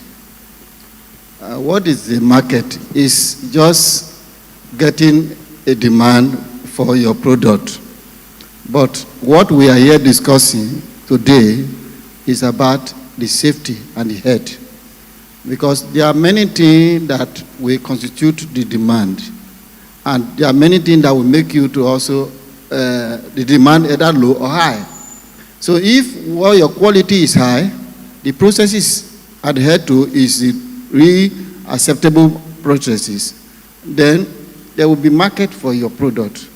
But he was saying something which must not be overlooked, which other people have also said. Agriculture is a business. Being a business, one must do a thorough feasibility studies of all the loopholes, the pitfalls, the dynamism rather, of that business. Once you have known this is what it's all about, you take a proactive step in addressing such issue. You don't wait until it happened before you now start raising an arm. Because in physics, it is said, action and reaction are equal and opposite. Even object will remain in state of rest until some compare. So, situation is telling you this is what will be the possible outcome. Then you must look in depth. What will I do to avert it? What will promote healthy market? First, quality. Secondly, the market. Who are the people there? The source, where are they? So if they are not there at the immediate environment, you look elsewhere, because market is market. Whether it's in the store, it's in the market. Whether in the open store, it's a market. Whether across the border, is the market. But you will not look at who are the people that are in need of my product. You don't produce because you just want to produce. You produce or process for the people who are in need of your product. Because when they are not in need, that thing is no longer useful. So whatever you are intending to go into as a business, after you have done your feasibility study, your business plan, which highlight all that you need to do, then you should know, your business should consider what I need to do to ensure all these things are in place and I'm able to move the product at the end to the final consumer. So these factors all that surround it. If any farmer, any business person put them into consideration, adhere to strictly, it will promote, like as your case of palm oil. I don't know per se what would have gone wrong, but if you now discover in the season, and that is happy a situation, and then you have done a research into it to find out, okay, this is what I need to do, that's what should be done. But you can't overrule situation that there may be hiccup for any time in any life. So when situation call like this, it call for you to go back and look at it critically and then renounce and move forward. Okay, thank you very much, sir. You know, when we were being taught economics, please let me come in like this. It said in economics, in the principles of production, it says what to produce, how to produce, and what for whom to produce. Now, as far as health is concerned, now we should focus on what? How to produce. Okay, now, using with the aim of Farm Health Africa and the challenge that most palm oil producers have in this country, to be frank and sincere, if some people actually see the way palm oil is being produced locally, no. Most people will not want to consume palm oil. And I actually want to, how I wish this man that talked about the healthy coach living is still here. He could have done more justice to this. And what do you just have to say? Although there are some companies, there are some organizations that are putting some machineries in place in order to ensure palm oil is being produced hygienically. But as far as that is concerned, please, what do you have to say, Mr. Banjoko? You've answered it already. So the local way of producing palm oil, if we'll be very honest, not most of them are doing it in an hygienic way. That's for the small older farmers. But one thing that is also common these days is that because of the involvement of the younger generation in some of it, so you see that if you go to even some local areas, there's a bit of sanity in the process. And then these days also, there are many equipment that people are using now that makes it easier and safer for people. So I think we have moved a little from where we used to be. Even NIFO has some mini equipment now. So now you don't have to have, the last time I went to check for some equipment here in Nigeria, to do a 5 ton per hour, you need close to 600 to 700 million.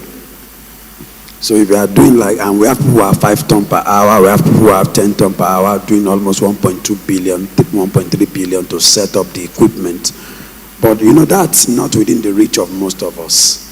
So NIFO, for example, has some that is below 10 million, some of the equipment. So you see a lot of small older farmers, some in a community, they gather or clusters. So that's what I can say. But what we now also need to do as an organization, as those who are a bit enlightened, is to keep speaking to those guys on best practices and giving information about where they can get some simpler equipment. But I would like to quickly drop a comment on what you said earlier on about storing palm oil or any business.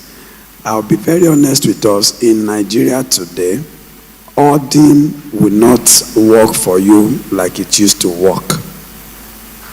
Hoarding agri products will not work like it used to work. For example, we saw what happened in the last few months. Those who stored maize selling at 900,000 per ton. You understand? But what happened eventually? How much are they selling now? 300,000. The president crashed it. The same thing with soya, the same thing with rice, the same thing with beans. One thing is that, like they say, you must read the body language. The president wants food to be cheap. Whether you agree with how he's doing it, whether you don't, I don't agree with how he's doing it. Let me also say my stand, which I have said on virtually all the papers in Nigeria. I've written my stand, I've appeared on TV, I've spoken. I don't agree with the method. But while I don't agree with the method, I agree with what he's doing. Because who takes pride in because it's the farmers that are suffering. Yes, we are suffering.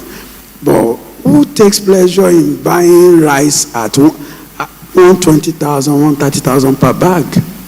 So the president is saying, I want to crash this thing by force. So storing palm oil, storing anything, these days, just like Mr. Bradoro said, get your good margin, sell. You are better that way.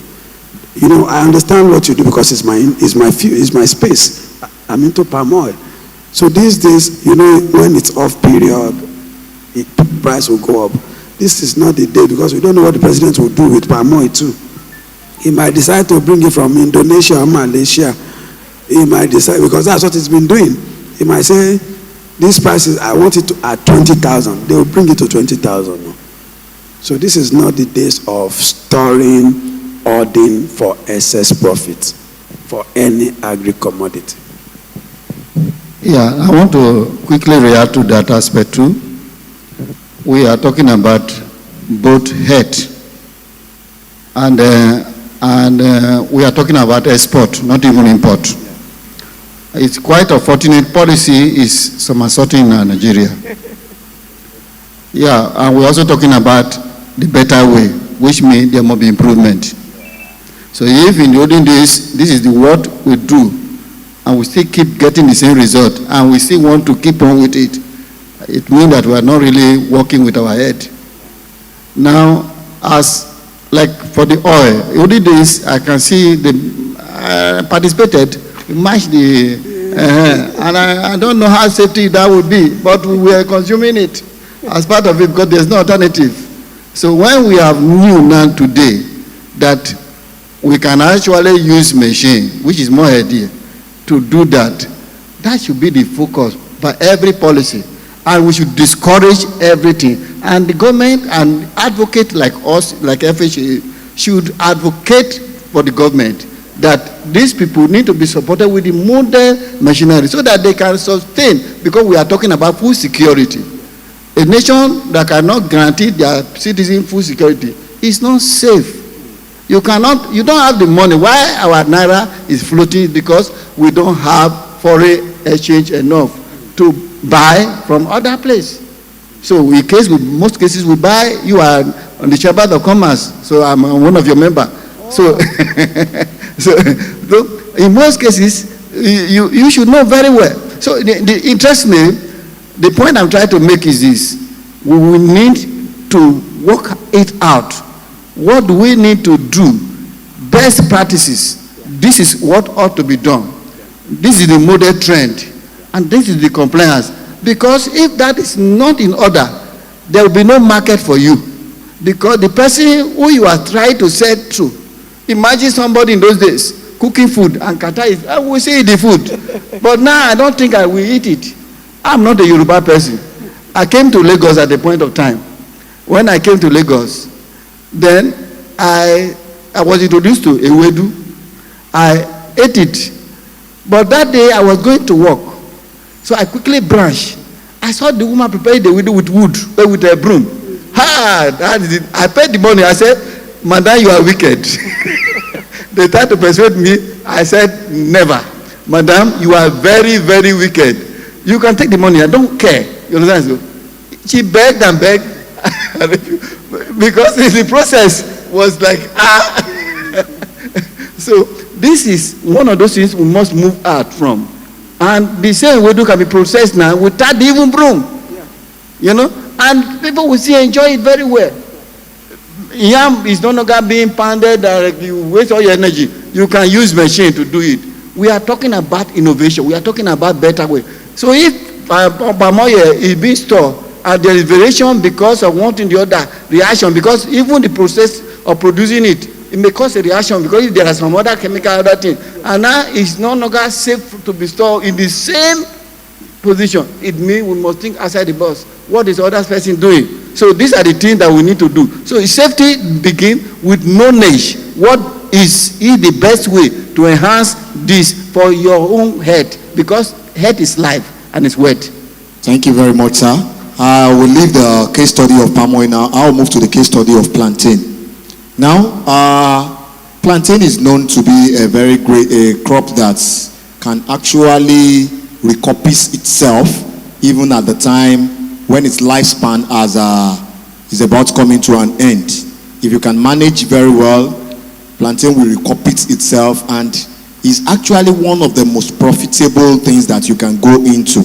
Now, as we are talking about health, and quite unfortunate, if you could see the market of plantain within the past 2-3 months, the flow, the harvest has been huge.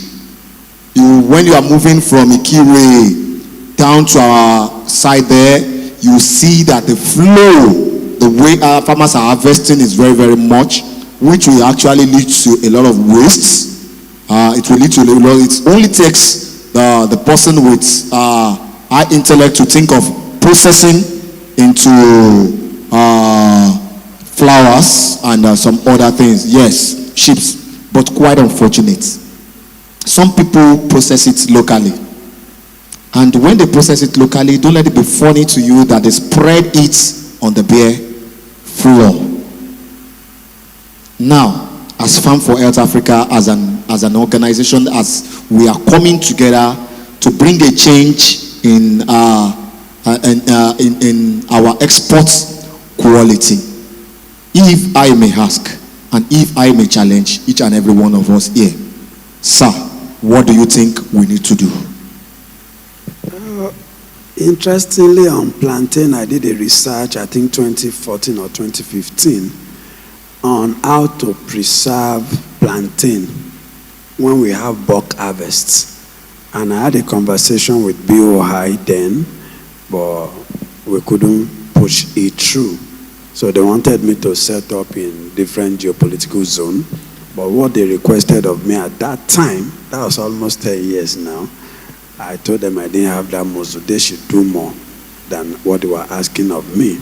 So what we can do, of course, that maybe my passion has left plantain because I was doing plantain then. So what we can do is during season of harvest, like they do in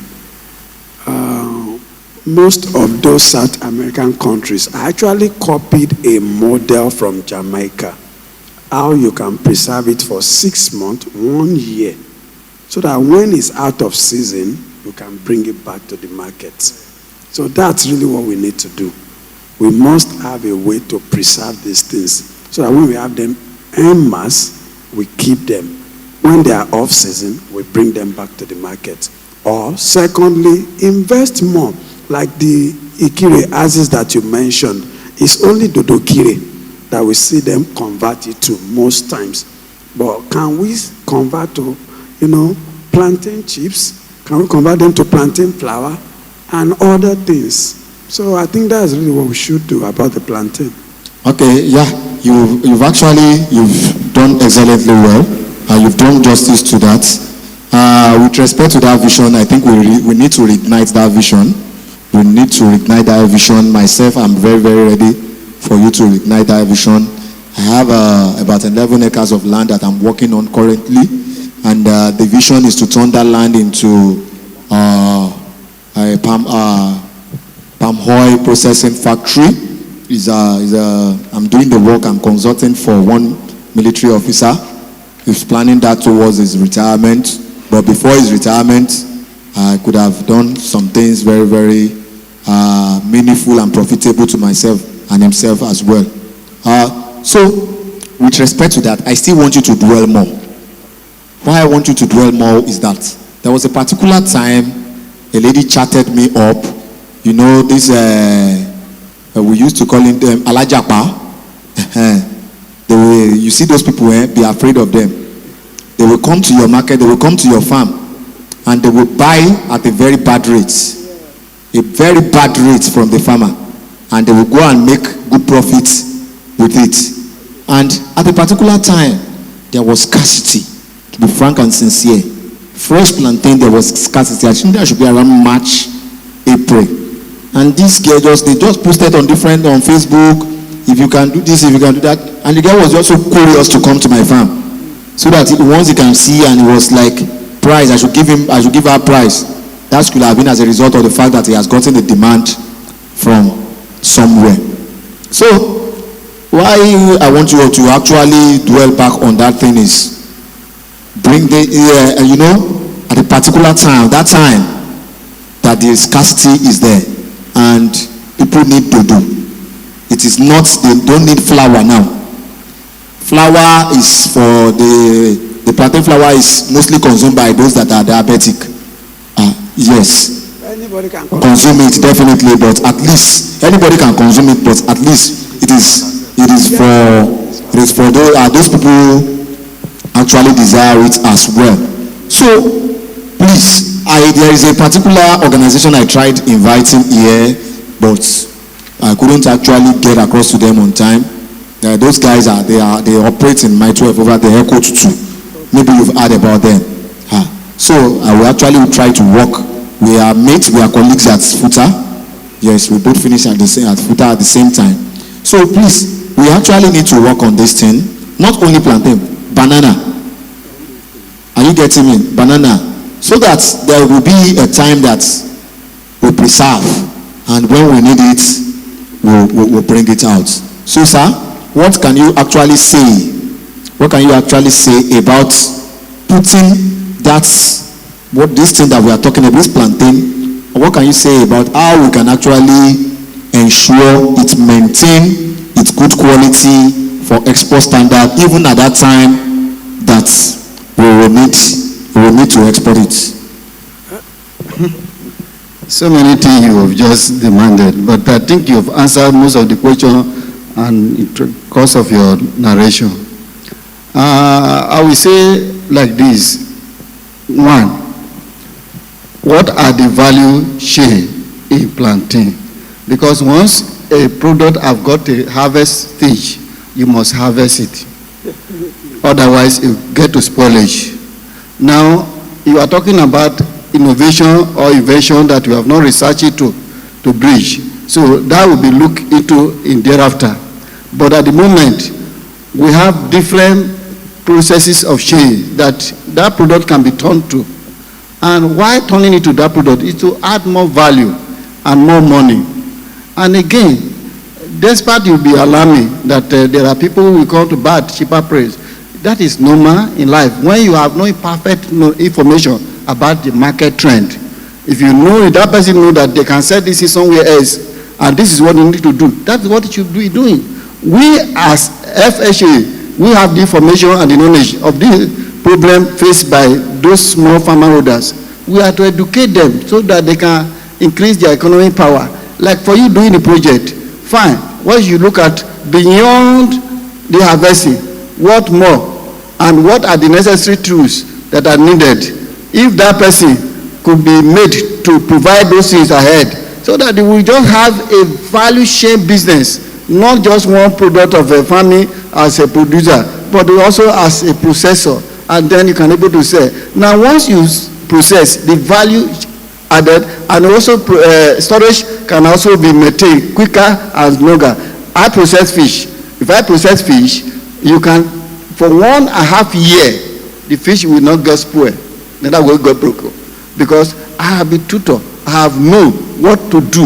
And the temperature and the moment, I will process it up to. So now, if you do not sell it within a year, it's still the same, with the same taste, the same whatever. So these are the things that one must know. Not everything that somebody will, but you that are that value chain, you must get to understand through research, through information, through somebody who have gone through it, go through mentorship, they will give you the information.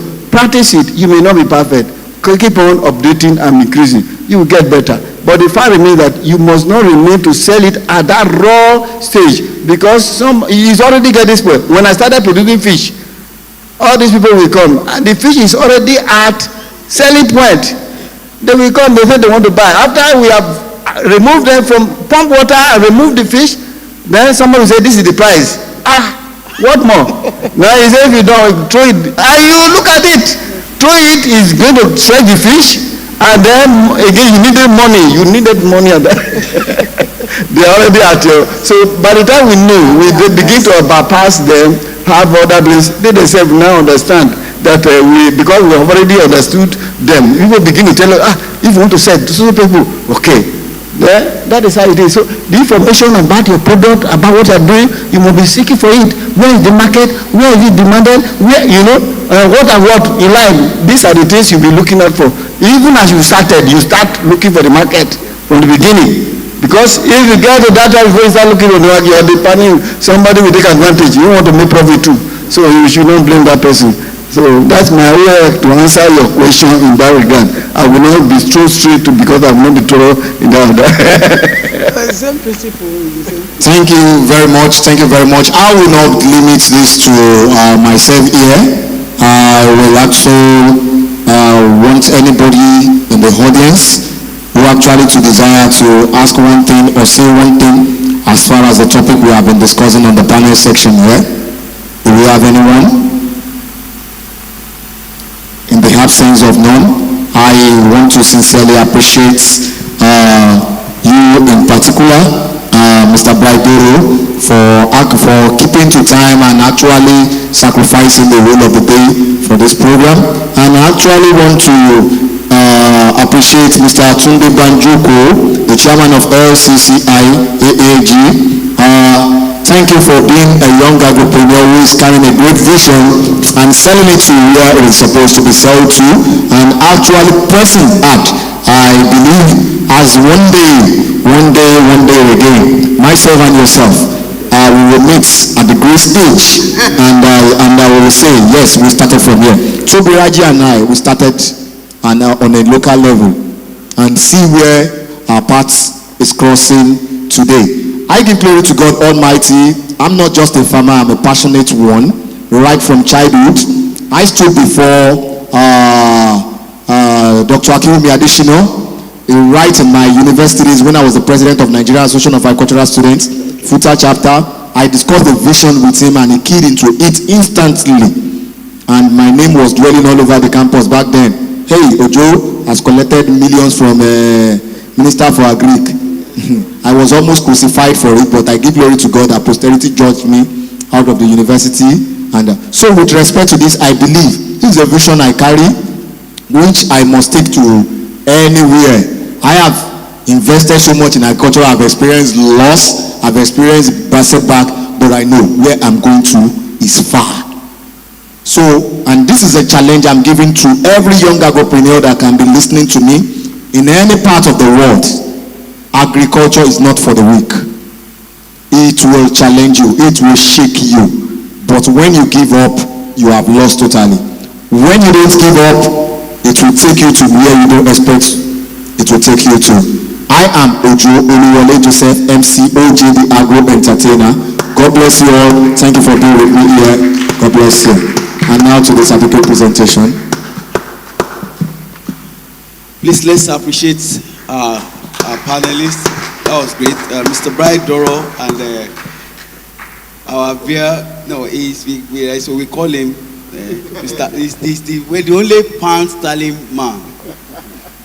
Thank you. Please, and then you are going to, of course, it's a journey, and we're going to have more and more. Mr. Bright has a class, as in when it comes to, he has sessions, and you will, of course, we'll be sharing on the platform. He has series of training around crops, farming, and different sessions of agriculture, which we are taking round. And then the UND people, I think we'll be talking about that later. Series of projects we will let you know on the platform. Please, let's put our hands together. Let's help you, sir. Thank you, sir.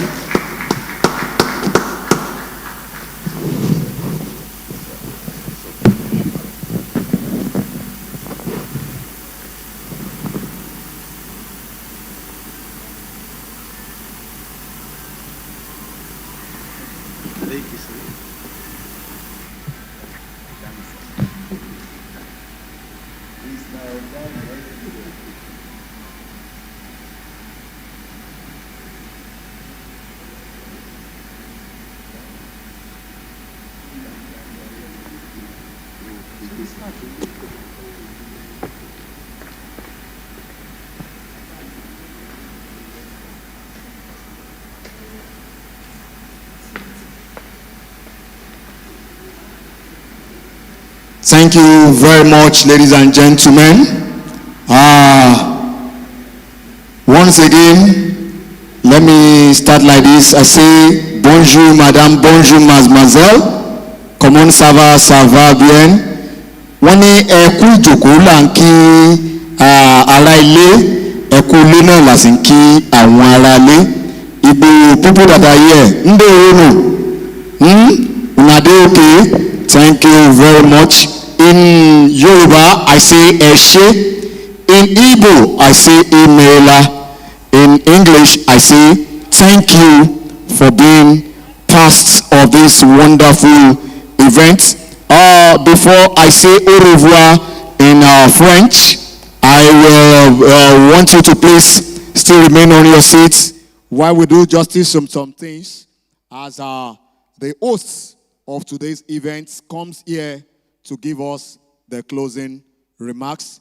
Please, ladies and gentlemen, the purpose of programs like this is to exchange contacts. Please, we have the WhatsApp platform. If you are not there, find a means to join. You can actually meet me at the end of the platform of the program. That is where we share ideas, we share instant market values, instant informations. Thank you very much. Thank you for being part of this wonderful event. We appreciate you all. Please, let's remain on our seats as we await Blessed Dollar Saints to come and give us the closing remark. Thank you. God bless you all.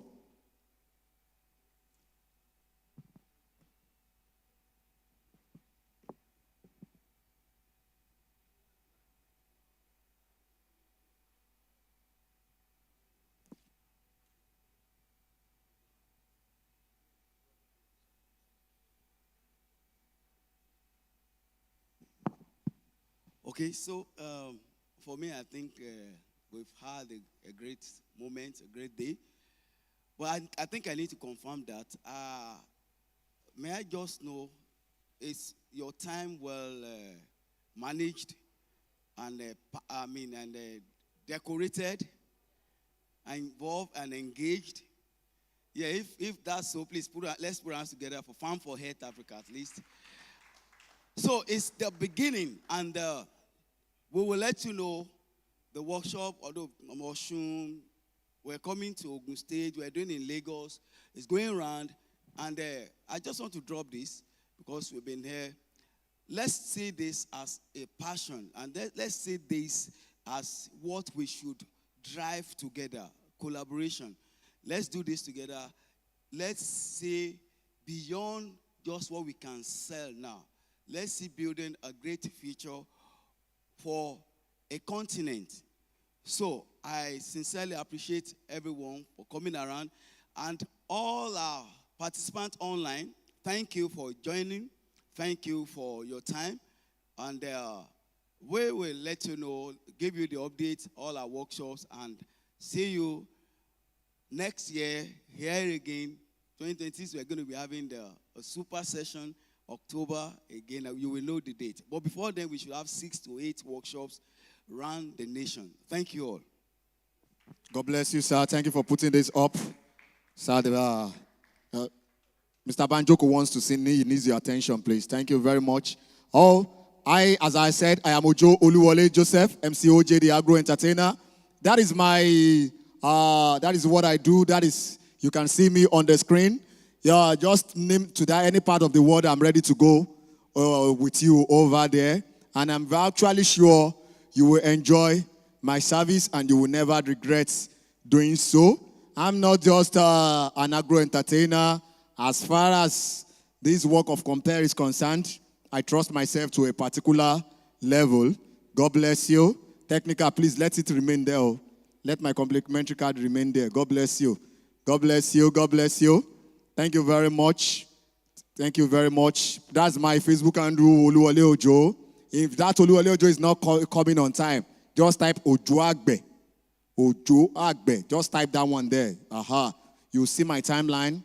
And from that, my timeline, you will get what you actually want to get. Thank you very much. Please, all our speakers, please don't go yet. Mommy, please don't go. I would like to have a photograph with you. Yes, that I met this wonderful, unique mommy today. And please let us take pictures to make this event memorable so that when we meet ourselves again, we can have something to talk about.